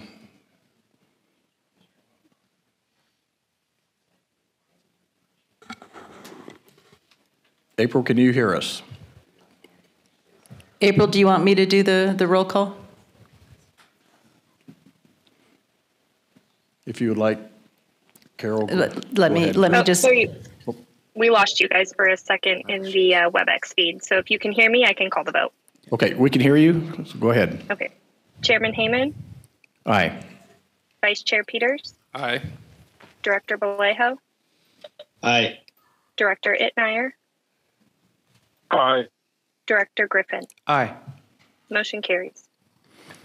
Okay, moving on to item number 11, authorize the Water Resource Manager to submit the 2022 Water Year Annual Report to the Department of Water Resources. This will be presented by Heather. Yes. Good afternoon, everyone. Today I am bringing back to you the revised final draft of the Water Year 2022 Annual Report. Good, we're getting the presentation up. If you can go to the next slide, please. As you know, this is a SGMA requirement to be submitted to DWR by April 1st of this year to report on the previous water year. The draft annual report was distributed on November 18th for review, and the major components of the annual report include progress, a description of progress towards sustainability, groundwater elevation data, groundwater storage data, and water supply data. A comprehensive presentation on the draft Water 2022 annual report was made to the board at the December meeting, so we will not be repeating that presentation, but discussing the changes that were made since then. Next slide. At the conclusion of the comment period, we did receive 3 comment letters that were provided to Stetson. They were from Mr. Don Decker, Mr. Stan Matora, and a compilation from the Water District Consultants. All of these comments and suggestions were very helpful, and Stetson does appreciate them and encourages this involvement in the report process. To date, each annual report has been approved upon, so our comments are getting less and less each year, which is good as we incorporate those changes and make the necessary improvements. For the comments received on this annual report, none of the comments required substantial changes to the report, and no conclusions were altered. Next slide, please. I can walk through some of the changes and give a summary of what we did revise in the report. The figure names and the references to those figures were revised for consistency. Figure 5-6, 5-7, and 6-1. And also, I should include 7-2, which is not on this slide, were revised to address comments. Editorial comments were incorporated into the text. Those were all to help improve the clarity and answered some questions that we received in the comments. We revised tables 3-1 and 3-2 based on suggestions to include the minimum thresholds. We added some statistical data to Chapter 4 on hydrologic conditions. And we answered some questions and clarified the description of the Thiessen polygon method that's used to estimate change in groundwater storage. Next slide. Continuing on, Table 6-1 was revised slightly to adjust the agricultural pumping because we received some updated data since the draft had been distributed. Section 7.1 on water quality sampling, that text was updated. And Attachment C, which was on groundwater level data, Attachment E on groundwater storage change, and Attachment F on groundwater production were all revised slightly to address these comments. Next slide. So our work is not done, of course. We always have these continued tasks that are ongoing. The big one is that the 5-year GSP update is coming very soon, and we are already working on that. Part of that process, a big part, is the CMP process, which is updating the numerical model with the new data we've received since the model was last calibrated and used. We are making updates to the GSP, incorporating the new data, as I mentioned, that we've been receiving over the past few years, incorporating changes based on the recommended corrective actions from DWR. And we're evaluating all the representative monitoring sites that we've assigned a sustainable management criteria for. There's an evaluation process that's going on right now for all those sites to make sure that we've selected correct sites that represent the basin conditions. So through this process, TAC and PAC engagement is going to be critical. We'll continue to receive their input. Next slide. So the recommendation today is for the board to authorize the Water Resources Manager to submit this report to DWR. Thank you, Heather. So we'll bring it back to the board for any questions or comments for Heather. I have a couple comments. Heather, I just want to say thank you from our perspective for allowing us to comment, and I appreciate the changes that were made. My holdup here, and why I couldn't support this right now, is because I see that you said that you looked at the comments, but none were incorporated by our consultants. Correct. But we just received this report, the final, on Monday, and this whole thing's 588 pages. This report is 88 pages. So I would like the district's consultants to be able to look at this and me to be able to read this report.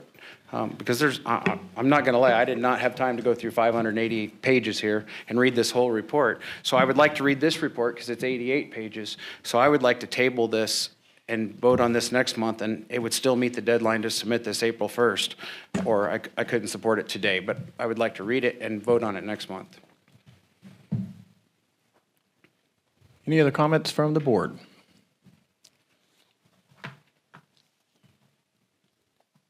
Okay, hearing none, we'll go to public comment from the floor. Any public comment from the floor?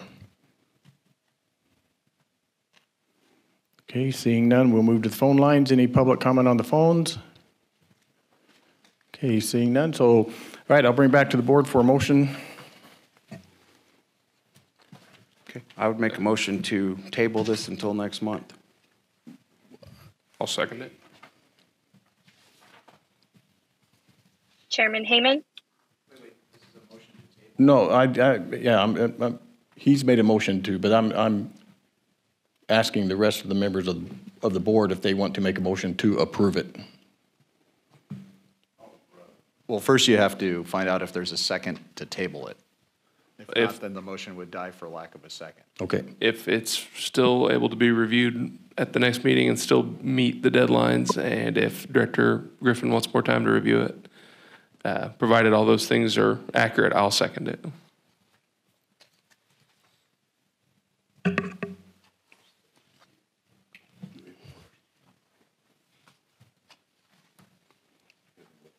April, we have a motion and a second. Chairman Hayman, No. Vice Chair Peters, Aye. Director Vallejo, Aye. Director Itmeyer, Aye. Director Griffin. Aye. Motion carries. Okay, moving on to item number 12. Resolution 02-23 to authorize award of contract to Provost and Pritchard Consulting Group for design services for the imported water pipeline. This will be presented by Bianca and Jeff. Yes. Bianca's first time, so go easy on her. Yes, good morning, members of the board and the public. Again, my name is Bianca Cabrera, staff engineer for the Water Resources Manager. I am grateful and very excited to be here to join you all in person and to have the opportunity to present the next tasks for the development of the authority's imported water project. These tasks are for design, permitting, environmental, and right-of-way, which we will cover today in board items 12 through 14. So first, we will start off with item 12, Resolution 02-23 to authorize award of contract to Provost and Pritchard Consulting Group for design services for the imported water pipeline.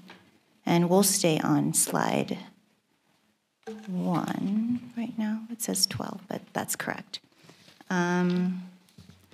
So for background, on April 28th, 2022, the authority was awarded $7.6 million in grant funding from the California Budget Act of 2021 Sustainable Groundwater Management Grant Program, SGMA Implementation Round 1 Grant Solicitation, also known as the SGMA IP Grant. SGMA IP grant funding will be used on the authority's imported water interconnection project for design, environmental compliance, right-of-way acquisition, and other permitting and coordination with partnering agencies.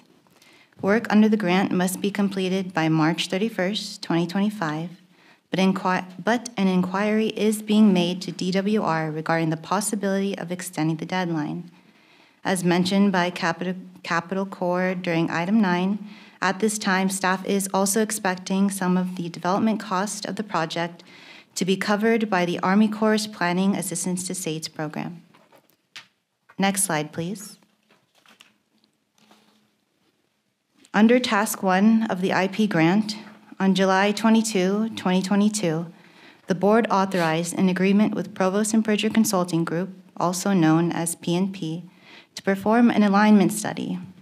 At the November 9 board meeting, PNP presented 3 initially potential alignments. On December 6th, a joint public meeting of the PAC and TAC was held to present screening criteria and preliminary weighting factors for committee and public discussion. At the December 14 board meeting, the board adopted the resolution number 11-22, which, 1, approved the central alignment for further environmental, right-of-way, and design review for consideration for the imported water interconnection project, and 2, authorized the general manager to issue requests for proposals for right-of-way acquisition services, environmental documents and permitting services, and conveyance system design services for the imported water interconnection project. Next slide, please. On December 19, the RFPs were advertised online, including the authority's website. On January 16, 2023, staff responded to all pre-proposal questions from respondents, and on January 25, all proposals for each RFP were due. Staff formed a review committee to review all proposals for the selection of consultants for each RFP, and on January 30th, the review committee discussed their proposals. Next slide, please. Okay. Staff received proposals from Provost and Pridger Consulting Group and Tetra Tech. The review committee agreed that the proposal that best addressed the RFP was submitted by Provost and Pritchard. Provost and Pritchard's proposed budget is $6,440,000, and they anticipate to complete their work by January 2025. Next slide, please. The design services include conducting surveying, geotechnical and utility research, developing a preliminary design report, and design of pipelines, pump stations, reservoirs, and associated facilities. Some of the challenges to be addressed include traversing sensitive lands and significant topographic changes, the lack of available existing power capacity near several of the proposed pump station facilities, and environmental and regulatory requirements related to land use, sensitive habitat, use of public lands, and permitting through differing regulatory and resource agencies. Next slide, please. P&P's scope of work includes 3 tasks and deliverables for each task. Task 1 is project management. This generally includes public meetings and coordination meetings between the authority staff and the environmental and right-of-way consultants. Task 2 is preliminary design. This generally includes surveying, utility research and coordination, obtaining required permits, providing a preliminary design level cost estimate, and drafting a final preliminary design report, which at a minimum will discuss the preliminary alignment design, alternative alignments investigated, and any issues considered. Next slide, please.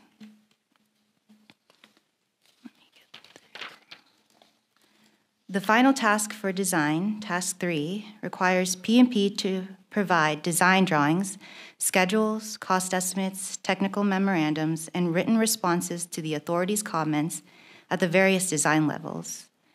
In addition, at the 30% design level, P&P will provide technical studies, the geotechnical report, and a 30% design estimate of probable cost of construction, or EOPCC for short, and a construction schedule. At the 60% design level, P&P will provide 60% design specifications, a report documenting utility and potholing efforts, an updated cost estimate, and a complete project description by March 2024 to provide to the environmental CEQA-NEPA process. Next slide, please. At the 90% design level, P&P will provide 90% design specifications and a final summary of permitting requirements. And lastly, at the final design level, P&P will provide 100% final design drawings and specifications, a 100% constructability review report, a statement of completeness letter, a final cost estimate and schedule, and the final bid package. Next slide, please. P&P has presented the following optional tasks in their proposal, which staff have included into the scope. Those are 1, a hydrologic and scour analysis, which may be required by the Bureau of Land Management, and 2, a water quality bench testing analysis and mitigation to ensure that the AVEC and the district's water are compatible. This includes testing water from the wells that feed AVEC's Rosamond Water Treatment Plant and the wells that feed the district's Ridgecrest Heights tank. Next slide, please. P&P's proposed not to exceed fee is, again, $6,440,000. This includes the optional tasks discussed previously and an environmental coordination reduction pending the board's approval for P&P to also be awarded the contract for CEQA, NEPA, and permit documentation services. Also included on the board meeting agenda today are agenda item 14 for the board to consider the adoption of resolution number 4-23 to authorize award of contract for CEQA NEPA documents and permit documentation services, and agenda item 13 for the board to consider the adoption of resolution 3-23 to authorize award of contract for right-of-way and parcel acquisition services for the imported water pipeline. The sum of the not-to-exceed amounts included in the contract service agreements is $7,867,312, which exceeds the $7.6 million available from the Sigma IP grant. As mentioned, staff is expecting some of the costs of the development of the imported water interconnection project to be covered by the Army Corps and any additional funding opportunities. The contracts will be administered on a task order basis, so staff will determine whether sufficient funds are available before issuing each task order. Next slide. That being said, staff recommends the board adopt the attached Resolution 2-23 to authorize award of contract, subject to approval as to form by legal counsel to Provost and Pritchard Consulting Group for design services for the imported water pipeline. We are available to answer any questions. And I believe Provost and Pritchard representatives are also online, and they may be available to answer your questions as well. Thank you, Bianca. So we'll bring it back to the board for any questions or comments. I just have one comment. I want to go ahead and make this comment now, and it's going to relate to 12, 13, and 14, as you mentioned. I understand the urgency and the importance of using this grant money. And I also understand that these will be required to actually get us a real cost. So I'm supportive of that. But I want it to be known that it doesn't mean that I'm in support of the whole project, but I am in support of getting these real numbers. So thank you. Thank you, Director Griffin. Tom, go ahead. How many bidders were there? There was a total of 2 bidders on the design RFP.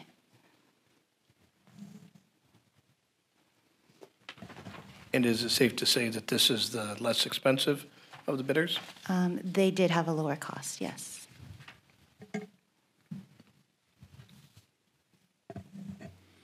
Okay, any other comments from the board? Hearing none, we'll move to public comment from the floor. So do we have any public comment from the floor? Seeing none, any public comment on the phones? Okay, we have none there. So we'll bring it back to the board. Thank you, Bianca. Any other comments from the board, or we'll... Mr. Chairman, I'd just like to add one thing to make sure the board is aware, and that is that this work and all of these awards, the work will be done on a task order basis. So we're controlling cost, just so you know. Thank you, Steve. Mr. Chair, this is John Vallejo. Make a motion to approve. I'll second that. Okay, we have a motion and we have a second. And we will have a roll call.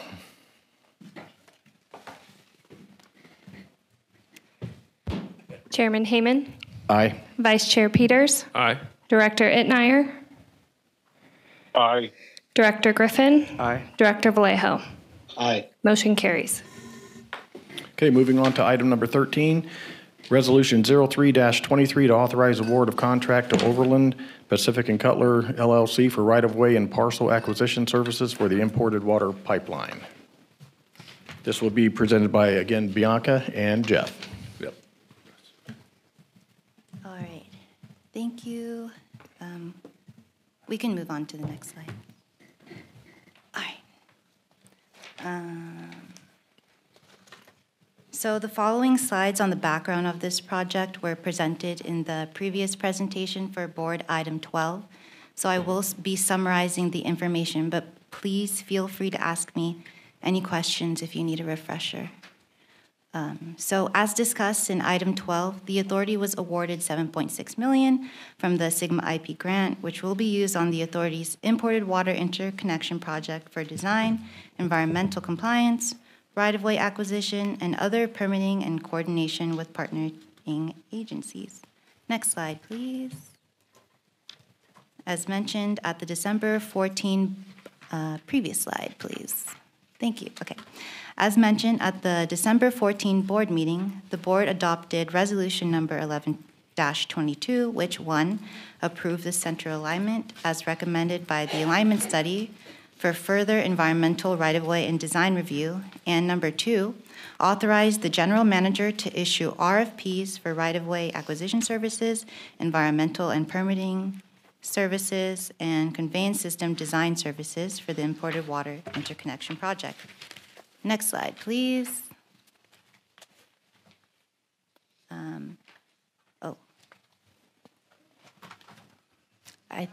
I think you went backwards.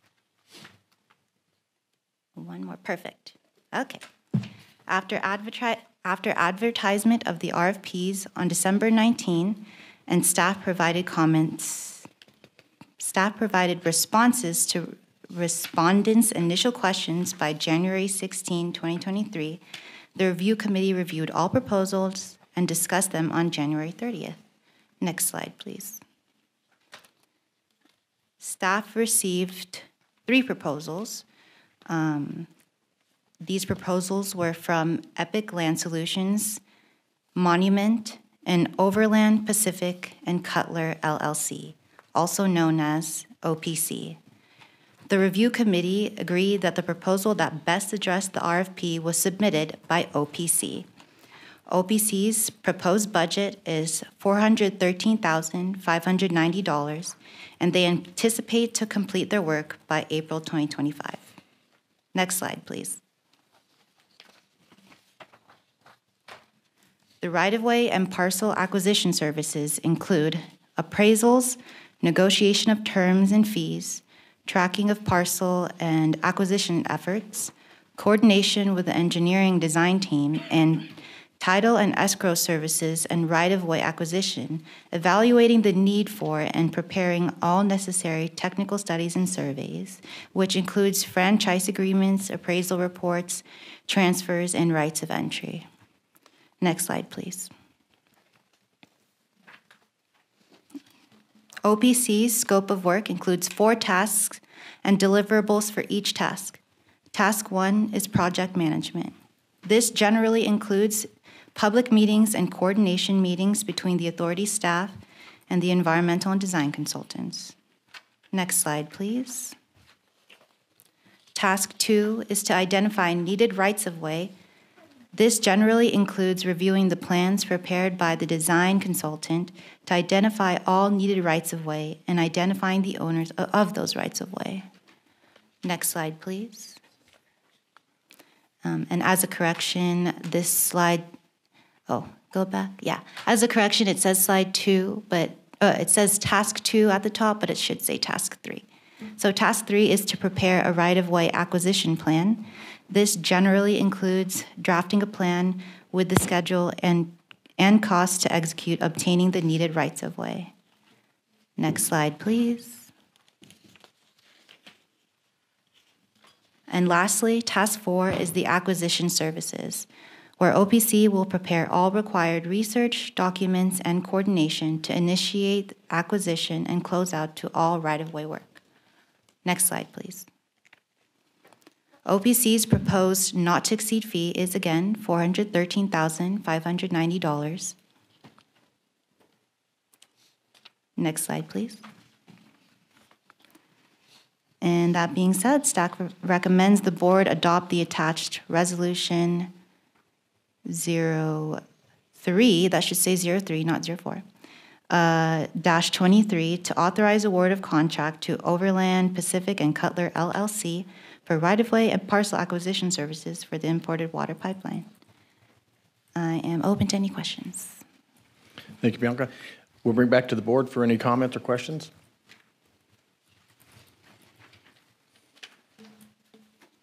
Okay, not hearing any. We'll bring it to the public for public comment from the floor. Do we have any public comment? Seeing none, we will move to the phones. Any public comment on the phone lines? Okay, we have none. All right, so we'll bring it back to the board for any further comment and a motion. I'll make a motion. I'll second. Chairman Hayman, Aye. Director Itmeyer, Aye. Director Griffin, Aye. Director Vallejo, Aye. Vice Chair Peters. Aye. Motion carries. Okay, moving on to item number 14, Resolution 04-23 to authorize award of contract to Provost and Pritchard Consulting Group for CEQA NEPA documents and permit documentation services for imported water pipeline. This will be presented by Bianca and Jeff. All right, again, the following slides on the background of this project will be summarized, but please stop me if you need a refresh. So as discussed in item 12 and 13, the authority was awarded $7.6 million from the Sigma IP grant, which will be used on the authority's imported water interconnection project for design, environmental compliance, right-of-way acquisition, and other permitting and coordination with partnering agencies. Next slide, please. As mentioned at the December 14 board meeting, the board adopted resolution number 11-22, which 1, approved the central alignment as recommended by the alignment study, and 2, authorized the general manager to issue RFPs for right-of-way, environmental, and design services for the project. Next slide. After advertisement of the RFPs and staff providing responses to respondents' initial questions, the review committee reviewed all proposals. Next slide, please. Staff received a total of 2 proposals, those being from Provost and Pritchard Consulting Group and Environmental Science Associates. The review committee agreed that the proposal that best addressed the RFP was submitted by Provost and Pritchard Consulting Group. P&P's proposed budget is $1,013,722, and they anticipate to complete their work by October 2024. Next slide, please.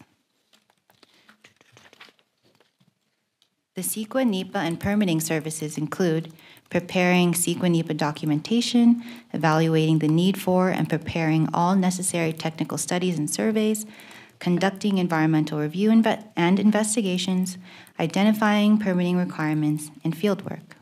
Next slide, please.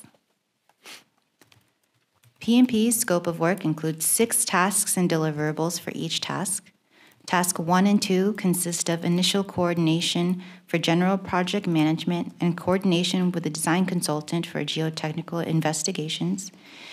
This includes scoping meetings in the city of Ridgecrest and California City, and coordination meetings with the authority staff, lead agencies for NEPA, and the design consultant. Deliverables include administrative draft categorical exclusion for NEPA and categorical exemption for CEQA, and draft 401 notice of intent and CDFW permit packages, including associated GIS shapefiles and figures. It also includes a final categorical exclusion and categorical exemption and a final permit package. Next slide, please.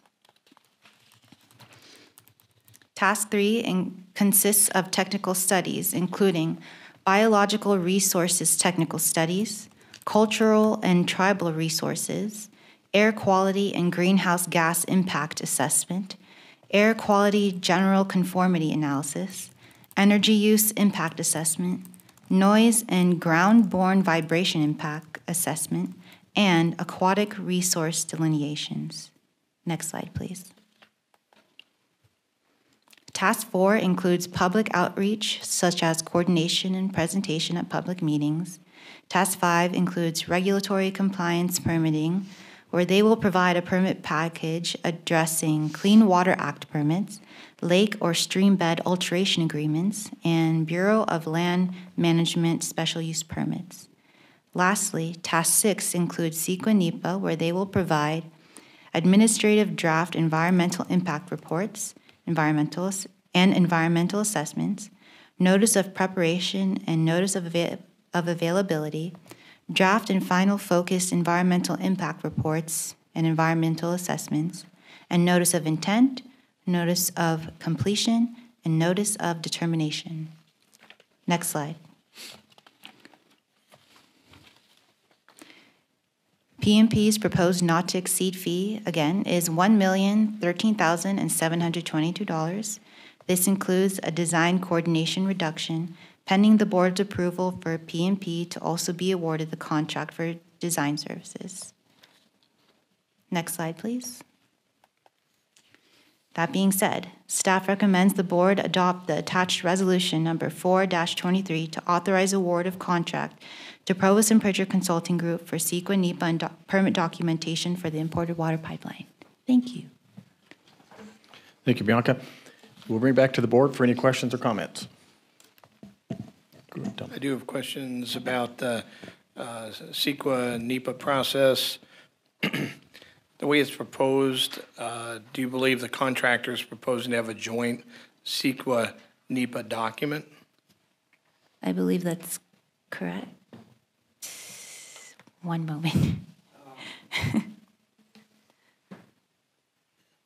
I know they wanted to have meetings with BLM to talk about that issue. Sure. We had talked about potentially doing a joint document. Okay. My experience here in California has been that having them together can actually cause delays. So separating them might actually be the faster path, although it actually creates more paper. And so I wanted to mention that to you because if their quote changes based on that, you're more paper, but actually less time. So I need to point that out to you.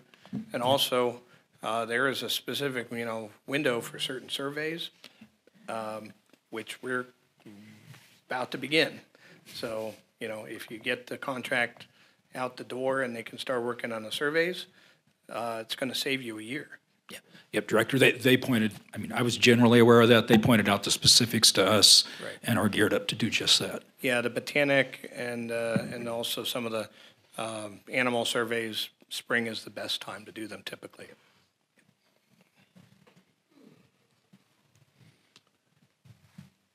Any other comments from the board? I've been doing the math in my head. Between the three different contracts, it's over 7.6 million. Mm-hmm. And you guys are all aware of, did that math? 200. All right. Yes, we are. And I think Bianca mentioned that at the start. Mm-hmm. Two things to mention, and Bianca may add to it, but one is that we are looking at the Corps of Engineers to do some of the work, and that we are also controlling our costs based on task orders. So we will be tracking the cost as we go. We got as much as we could on the grant, and we're moving ahead with the project. So we anticipate that it'll be close, for sure.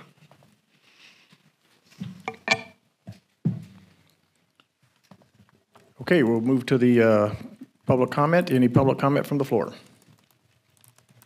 Seeing none, any public comment on the line? Or, sorry, go ahead, Dave. I've got one question for Mr. Johnson.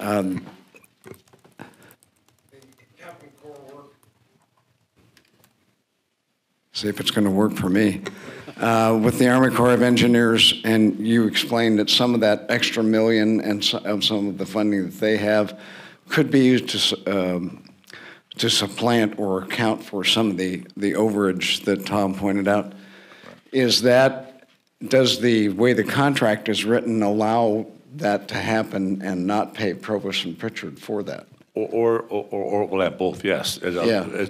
They're only authorized based on task orders. Okay, They're so approved for a budget, and we issue task orders one at a time for all the tasks that she described that have budgets on each one. Yeah. Okay, thank you very much. Okay, any public comment from the phones?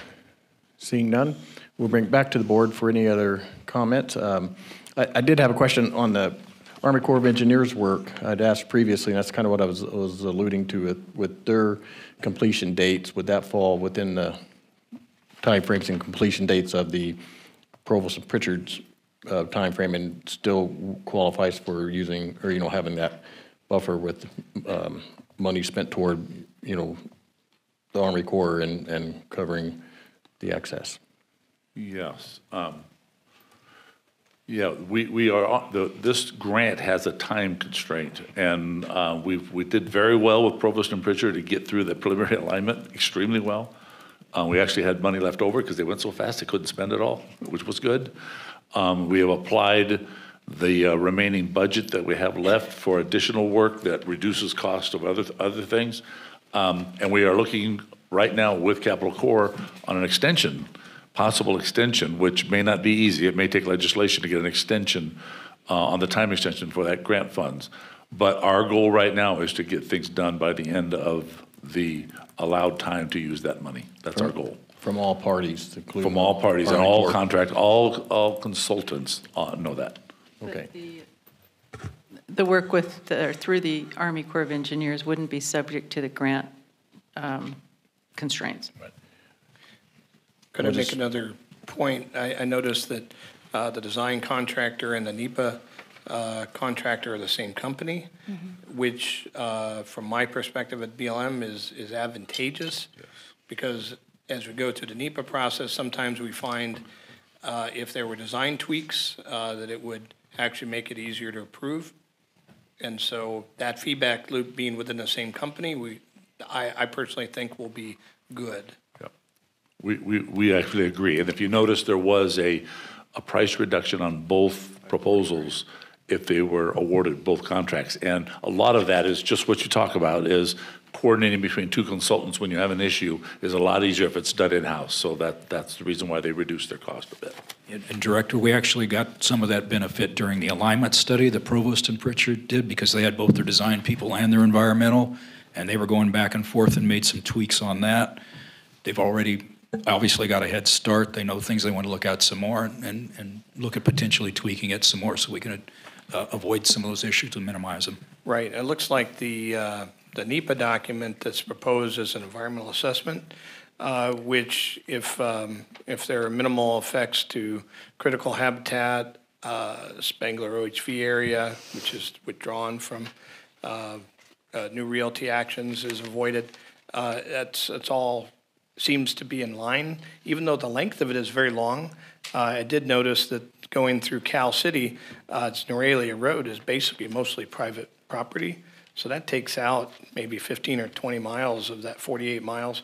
So it seems reasonable that it could be an environmental assessment because, you know, we haven't, if we can't get to a finding of no significant impact, then we would need to go to an EIS, which would significantly extend the timeframes.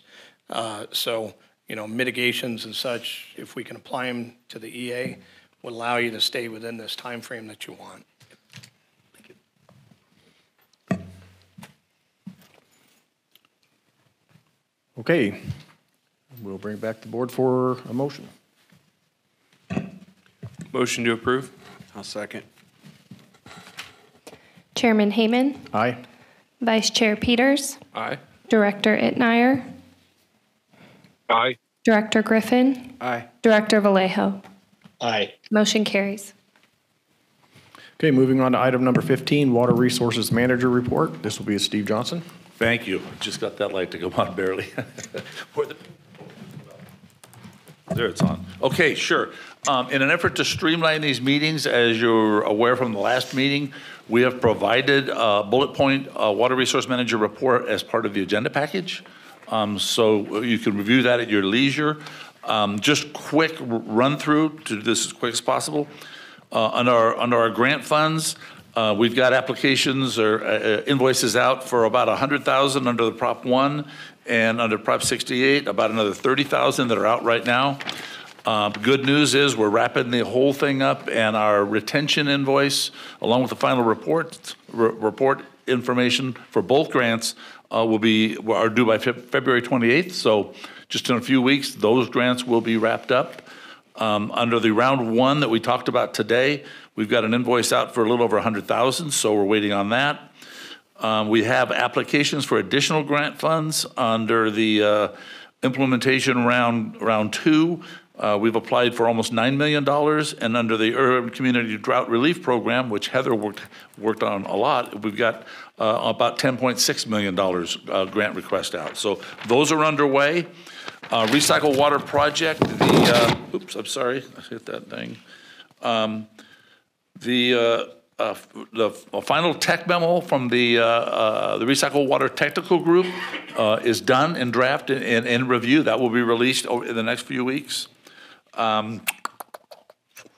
It will go to the TAC for review. And the Bureau Rec feasibility study, the required feasibility study that's needed for federal funding for the Recycle Water Project, is under review right now, and we will incorporate with the staff, and we'll be incorporating those comments, and it'll be released. The remainder of the Water Resource Manager report involved Import of Water Project, which we covered a lot today. There's a lot in the report that we actually did. This was written before we got things on the agenda. So this kind of an update. Same thing with shallow well mitigation program. We've talked about Heritage a little bit, and we've got Stark Street coming up. We'll let you know we're looking at the Stark Street application. And then the last item is the annual report, which we also talked about today. So that's what's in the Water Resource Manager report. A little quicker without the PowerPoints, and we're happy to answer any questions. Yes. Oh, that's right, at the end. Well, maybe we got to do it now. Jean, I'm sorry, Jean, at the end of the Water Resource Manager report is, sorry. There are. Go ahead, Good Jean. afternoon, everyone. There are 3 slides that I'm going to present today.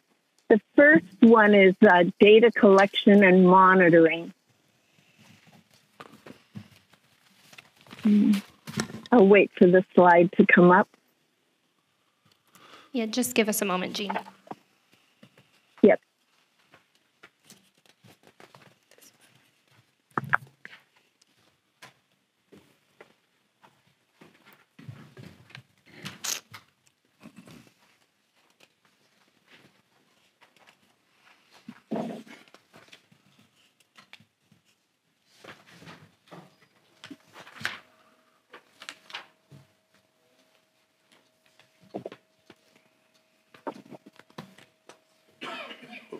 It's up.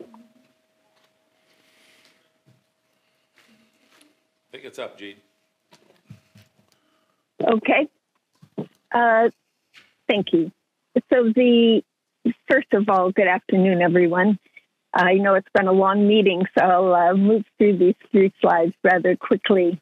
We've been working on data collection and monitoring. It's an ongoing effort for collection of data and to fill in data gaps in the groundwater monitoring program. We coordinated with KCWA this last month regarding domestic wells. We're focusing part of a project on domestic wells, making sure that we have all the right of access forms, we have the current owner of the wells, so that we can contact the 47 domestic wells that we have in our program. We're also outreaching to 3 additional domestic wells for monitoring, and that will be part of the March groundwater level monitoring. We're evaluating data gap projects in the Southeast. We've been working with the city of Ridgecrest for potential monitoring well placement to fill in data gaps. And we've also contacted the owner of the bucket well and are looking at if the well can be deepened. It's a well that went dry in it's the furthest southeast well that we have in the monitoring program. We're developing permitting for the Inyo well replacement, and also developing projects for the Navy COSO funding. We're developing cost estimates to give to the TAC, and then from there we'll make recommendations to the Navy. The planned groundwater level collection for March is, we've scheduled it since I put this slide together. For KCWA will go out on the 7th and 8th of March. It's the first full week of March. And then we will be out there during that week in support of them. We will also be supporting the Navy. They have a new person that will be collecting groundwater levels. So we will be doing some training on the Navy base. This is also the next year, so this will be our second year of doing GDE monitoring. We have been, actually just the last 2 days, I've been talking with the biologists at the Navy for going out doing the biological transects during the month of March. And then we will also be in the field downloading data logger data. The next slide.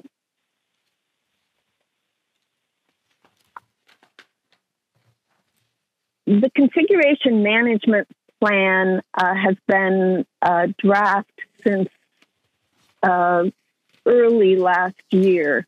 And we've been having meetings and working through the configuration items of data that's new and not currently in the model for model updates.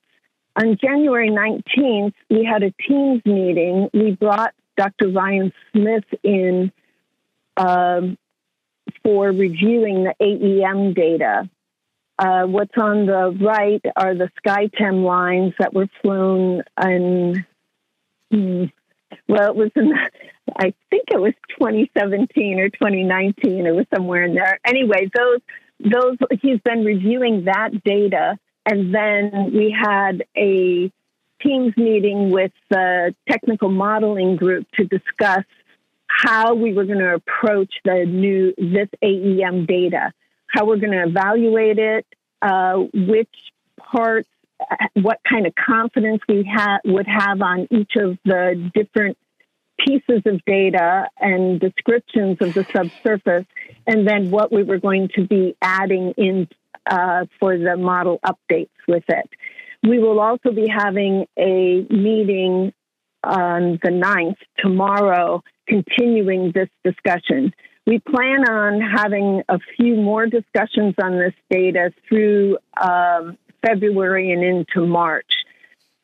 The CPM timeline for the model update is that we will continue to review technical data and reports, and the model will start being revised starting in March through the summer, and then there will be calibration and sensitivity runs done on the model. Following that, there will be review of it by the technical modeling group. In 2024, we will be doing modeling scenarios for the 5-year GSP update. Next slide.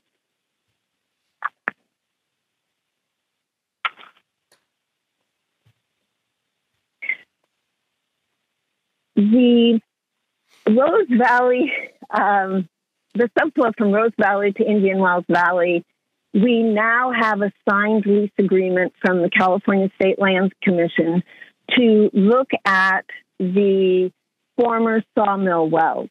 So that will give us an extension of some of our data north of Pearsonville. What we still don't have is the full agreement signed with the Navy. There seems to be a couple hiccups in the financial department of it. And it's not the finances, that's there. All the cooperative agreement is done, but we still don't have the financing and invoicing agreed upon yet. So it is not signed. So we are on hold for drilling those wells until it gets signed. We thought we almost had it yesterday, but we don't have it yet. Hopefully my next, I will actually tell you we're drilling at the next GA board meeting. And those are my slides for today. Thank you. Thank you, Jean. I'm on, I guess I'm on. Just a quick couple of points. One is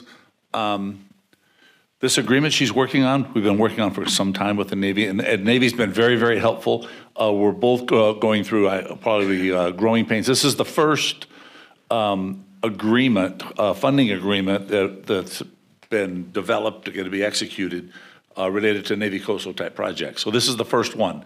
In the future, as we do other projects, hopefully it'll go a lot faster. We'll have a a plan, and we will have some experience on how to do this, and we'll get it done. But G's just about got it done. Second item is, she did mention the CMP, and it was mentioned by legal counsel earlier today that the joint defense agreement has now been approved between the Navy and the Groundwater Authority.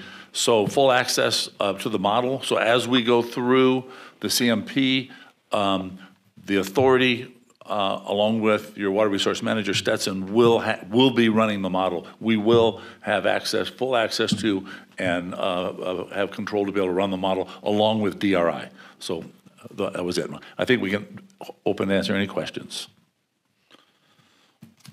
Okay, we'll bring it back to the board for any questions. Okay, seeing none, any public comment from the floor? Any public comment from the phones? Okay, seeing none. Okay, thank you, Steve. We will now move on to item number 17, the PAC report with Dave Janis. 16. Skipped you. Oh, I'm sorry. I skipped one here. Sorry, Carol. She's like, you left me out. So item number 16, General Manager's report, and that will be with Carol. Thank you, Mr. Chairman, and I will try to make it very brief. In your packet, you have the financial statements for January, and just want to point out that in our December financials, we did not have the ability or the time to incorporate the deposits and warrants that were approved that month into those financials. So you'll see them actually accounted for in January, and as well as called out in the cash balance statement. So just letting you know, if some seem a little high for a single month in January, it may be because we've actually got 2 months in there, and we'll make that adjustment further out as we go. Other item is in your packet, and it's the monthly report from Capital Core Group. As we know, they've been busy working on a lot of activities for us, including the water rights purchase, working with the Army Corps of Engineers, trying to get that moving, helping us with the feasibility study, coming up with the U.S. Bureau of Reclamation. I'm sure that we have Jeff and possibly Michael on the line if you have additional questions, but the report is in the packet for you to read, and happy to answer questions. But that's my report. Oh, I'm sorry, I have one more. Along with what Capital Corps has been working on, included is another grant opportunity, and you recently approved the grant application for the Urban Communities Drought Program. We submitted the application for $5.3 million just recently, and there was a list of activities or items in that application that you approved. I don't have it with me. Heather, I know you put a lot of work on that, so if anyone has specific questions, I hopefully she can help me out with that. But that's included in our activities with Capital Corps as well. Very, very good. We will bring it back to the board for any questions or comments for Carol. Well, I have just a question on the 5.3. That is for which specific project? It is for several different projects. This was it was not a Sigma application. It was a different grant program, Urban Communities Drought Program. So different qualifications for the projects, and I know there was a pretty good list. Heather can give you some details, I think. Yeah, so the urban grant, we submitted 2 applications. One was for the recycle water project, and one was for a shallow well system consolidation project to consolidate into the water district system. That one where there was a large suite of projects, that was the Sigma round 2 application, which that's also, we've submitted that, and that's under review as well. Thank you. Okay, we'll move it to public comment. Any public comment from the floor? Seeing none, we do have public comment on the phone, so caller, go ahead. Hello, this is Renee West. There's a question on the repurposing of farmland.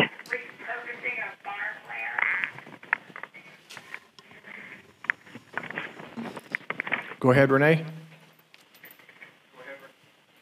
Renee, this is April. I would recommend muting your streaming device because there is a 20-second delay that you're hearing versus what you're hearing on the phone. Okay. I just muted my TV correctly. I'm asking about the repurposing grant program. They said in Michael McKinney's report that there's $40 million set aside, and then there's a deadline of March 27th to apply for those. Are we eligible to apply for that farmland repurposing program? Could Jeff Simonetti give us some detail on that? Yes, good afternoon. This is Jeff Simonetti with the Capital Corps Group. So groundwater sustainability agencies, yes, are eligible to be able to make a grant application. And if there are particular projects or items that you have in mind that you might want the Groundwater Authority to consider, yeah, we can certainly take that into consideration. And the application would be due, as you mentioned, at the end of March. But yes, in general, groundwater sustainability agencies are eligible to make an application. Can you give us some examples of projects that would be applicable for the GA to apply for repurposing farmland? Yes. Yeah, so there generally what has been eligible in the past, and I can send you some more specifics too on exactly what the program is. But in the past, what has been eligible is for a range of options to take agricultural land that's existing and turn it into an alternative use. So it could be things pertaining to something like groundwater recharge, or bringing back into property into natural rangeland, or some type of an environmental impact program. So there's a variety of different options there, and I can again send you the specifics of the program. I just hope the Groundwater Authority Board would be open to looking at the list of projects and see if there's any that they could do.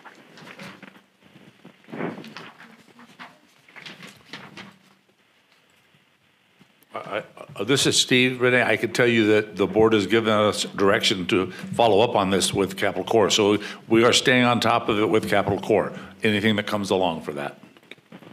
Okay. All right. Thank you. Thank you, Renee. Okay, no further callers.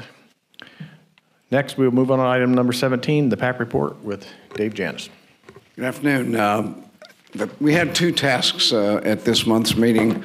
The first was to reconfirm our schedule for our standing meetings, and we reconfirmed that they will remain on the fourth Thursday of the month at 5 p.m. in these chambers. And that's for all the standing meetings, with the exception of the holiday period, November and December. And obviously the fourth week Thursdays tends to conflict with Thanksgiving and Christmas, and those we will determine October and November timeframe based on our availability and what the tasking is. The second one was the major reason for the meeting. In November, we had received a debrief, the interim debrief that I believe is going to be presented by Stantec on the facilitation. It's going to be presented, I believe, next Monday at their board. This was the interim brief for them, exposing us to what their findings had been related to communications and engagement. And from that standpoint, they had presented identified gaps and the what had been developed internally by them and with the University of California up in Sacramento. Stakeholder collaborative conditions for success. They briefed those quite a bit. We spent a good time with Lisa Butler and her team, and we took those on board. So we provided some. We went away for a couple months. We reconvened after the holidays in January, and we were to look at their findings and what they expressed to us regarding the identified gaps and the stakeholder collaborative conditions. And we had quite an extensive discussion on this, but in the end, the entire PAC agreed that our original C&E recommendations, which we had provided to you, there's 3 documents that we're referencing here. the original C&E recommendations for engagement and how we recommended the GA move forward during this GSP implementation period. That was number one. That was the PAC report from June, as a matter of fact, that did that. Supporting that and provided with that June report was the PAC detailed recommendations. We took those and folded them into a new draft C&E plan for the GSP that was to, again, to address the GSP implementation period that we are now in.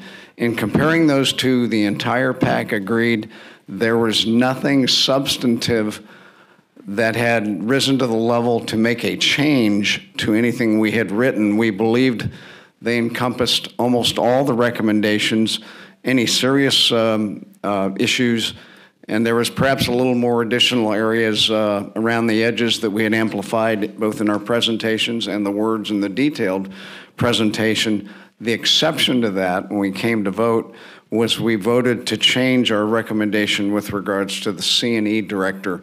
We had said employ and assign, and the PAC voted to change the employ word to designate or assign. The reason being there were two things we wanted to be sure of here. We didn't want to imply direction to the GA. Obviously, we don't direct the GA, but we give strong recommendations that it was an additional standalone funded person. That's employee might imply that. The second reason was we did want to reinforce our concern previously expressed to this board that it be not one of the GPA assigned persons, but it to be accountable to the 5-person board itself. So it could be designated, it could be an additional task to any one of them, but we did feel that was important. So those were the only formal change, that was the only formal change we recommended to either the C&E recommendations, the C&E detailed recommendations, nor the formal draft plan. There were some additional things that came up in discussion at the meeting around these issues. First, subsequent to the meeting, Stantec had contacted General Manager Carroll about providing interpreter services because we had raised that issue in our actual general or C&E plan and the comments that we had made to you, and they commented that under the contract they might be able to provide interpretive services, language or sign, something like that, and pay for it. DWR might pay for it. So they were soliciting from the PAC what need we had witnessed in the community.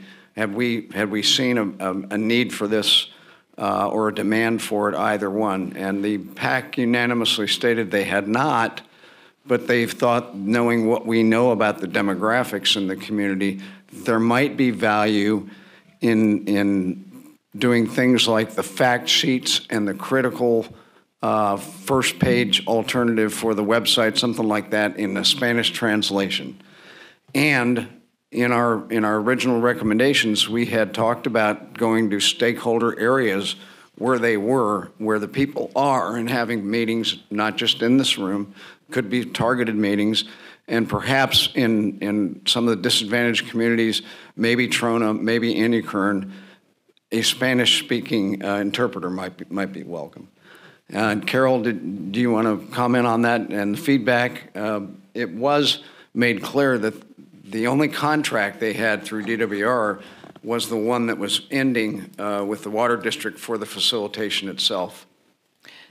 Right, and I hadn't really spoken to them about the specifics of their contract, but they had reached out. In fact, I think it was a water district general manager that referred them to me to see if we had a need for any interpretive services, to help us communicate within the community, whether that be different languages or signing or whatever. And it looks like what we are going to ask for is perhaps assistance with providing documents in maybe in Spanish, and it seems like that might be and with the PAC's comments and feedback, that might be the most valuable service that they could provide for us. Yeah, and I'm sorry, I neglected to emphasize something that the PAC emphasized when we came up with our full committee vote about this. We said, if implemented and followed, our original recommendations would cover the things that Stantec had observed. And so that was key, and three of those that came to light specifically were the comprehensive integrated schedule that you've heard us talk about repeatedly with different names. And the other one was the fact sheets, and that's hence the importance of some of the translation perhaps. We called out fact sheets by topic and prioritized the topics that we thought the public needs to be aware of, have access to, and pointed to perhaps on the website, which is the central repository that we recommended in all three of those documents. So those were re-emphasizing what we submitted to you. And along those lines, we did not submit the appendices. We did not flesh out the appendices when we submitted when we submitted the plan to you in the September timeframe. We, at that time, offered to participate with you in developing those appendices, and that subject came up again during our discussions because one of the recommendations Stantec had made was to go, specific community events, for example, that we have repeatedly, that in-person engagement with the public might be advantageous. They can be both standing large events or local things, like the farmers market, that we know there are opportunities for communication. That recommendation did not rise to the level of making a change in the body of all our recommendations, but it rose to the level of, well, the place to put that might be in the appendices. So we wanted to remind you of two things. We're standing by for that and help you develop it and work further on getting this plan into documentation and further develop the appendices. And number two, there was something else that we had presented in that, I think in the June timeframe Stantec had raised in November that that DWR might be able to provide funding for the C&E director. And so we would be interested in following up on that, because that's obviously a concern that came up repeatedly with the PAC, is the tasking and how much we had recommended that the GA do was going to take some person's time, a communications director's time, and that may help alleviate some of our budget challenges. So with that, I think I've covered all the things I wanted to talk about. Any questions? Any questions, comments from the board? I just had one. Did you want to mention item 7 about the water district and the rates? Oh, yeah, Don Zadiba pointed out, thank you. He's not here, so the water district is going to be presenting their new rate schedule on February 27th, 6 p.m. at the Water District. And that public announcement was made. And as Director Griffin had informed me before the meeting, and I alluded to earlier, Stantec will be doing their final, I understand it, their final brief out of the facilitation study at next Monday's board meeting. Correct. So, and then the 27th or 28th was the public hearing for the new rates. Yeah. And so Stantec's final brief will be at the Water District's meeting? This Monday night. This coming Monday night? Correct. Okay. yeah, and they've asked me to forward to all the PAC members, and I will. Again, we had already forwarded that, but we will forward again the links to the survey that they had. It was available to the public also.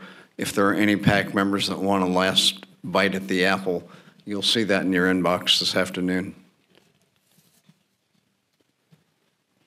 Mr. Chair, can I make a comment? Yes, sir. I have late breaking news that relates to the PAC indirectly. While Mr. Janis was talking, in the Las Posas groundwater adjudication, the settlement was presented to the court, and that settlement, which I participated in negotiating, includes one of the key elements is the formation of a PAC, which was modeled after the Indian Wells PAC. So that was one of the elements that brought the parties together. So you guys are leading the way. As long as we don't have to do them too. And so do we have just a rough general timeline of when the C&E formal final will be ready? Well, you've got our formal. The final. So the changes, they'll just be like a living document? You didn't task us to do an appendix or participate with staff. We volunteered to do that, and we're happy to do that. And I got the feeling from the members that some of them very much looked forward to that. That might not be as a PAC as a whole, but members of the PAC would help develop that. And based on some of the recommendations of the members, it's safe to say that this will become a living document and open to changes in the future, or? That's exactly right. That was some of the reasons that we felt that, communications and engagement is a living process. As our projects in the implementation phase, the management actions and projects change, morph, there's new information available. We would like to remain participants in that. You have tasked us in the past to work on communications and engagement overall, and so we would like to participate in that, and we would welcome, although we didn't make it a formal recommendation in our vote at the end, we would welcome the opportunity to review the development of the final C&E plan by the board itself. And obviously that means working with the staff during the process. Exactly. Okay, thank you. Any public comments from the floor?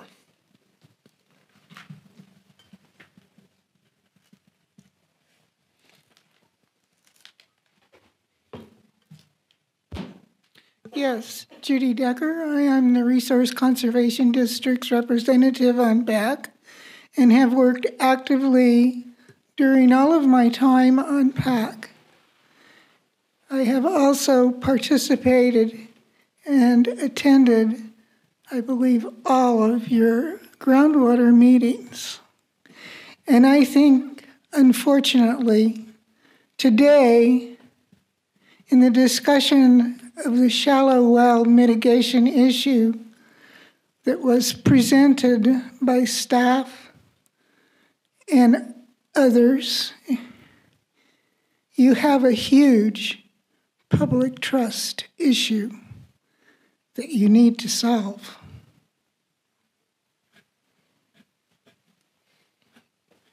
Okay, we'll move to the phones. Any public comment from the phones? Caller, go ahead. Hello? Yes. Go. Yeah, this is Renee Westerlusk. I just want to add to David Janis's report with emphasis on the appendices need to be completed. And I think it only appropriate that the GA gives the PAC another task to complete the appendices, because one of the things that was mentioned in the C&E plan, page 10 and 11, it alludes to methods and communications, and that was supposed to be in the appendices. But during the Stantec presentation from Miss Lisa, she pointed out that we were lacking in one maybe method of communication, and that was outreaching at public events. And so in the appendices, we could add a list of all the public events that we have on an annual basis. And possibly the GA should have a booth, or someone should be there at the public events to reach out to the public. She was saying we need to engage in reaching out to the public, piggybacking off of other events, and not just having separate events, workshops that are sponsored by the GA, that it's better to be more out into the public. So I wanted to emphasize that, and I also want to emphasize what David Janis brought up about that there's, according to Lisa of Stantec, that there was funding through DWR for communications help for groundwater authorities, and that we should pursue, if there is an avenue there, to get funding for a communications director. Those are my comments. Thank you. Thank you, Renee. Okay, seeing no further comments from the phones, our next meeting will be on March 8th, 2023, and with that, this meeting is adjourned.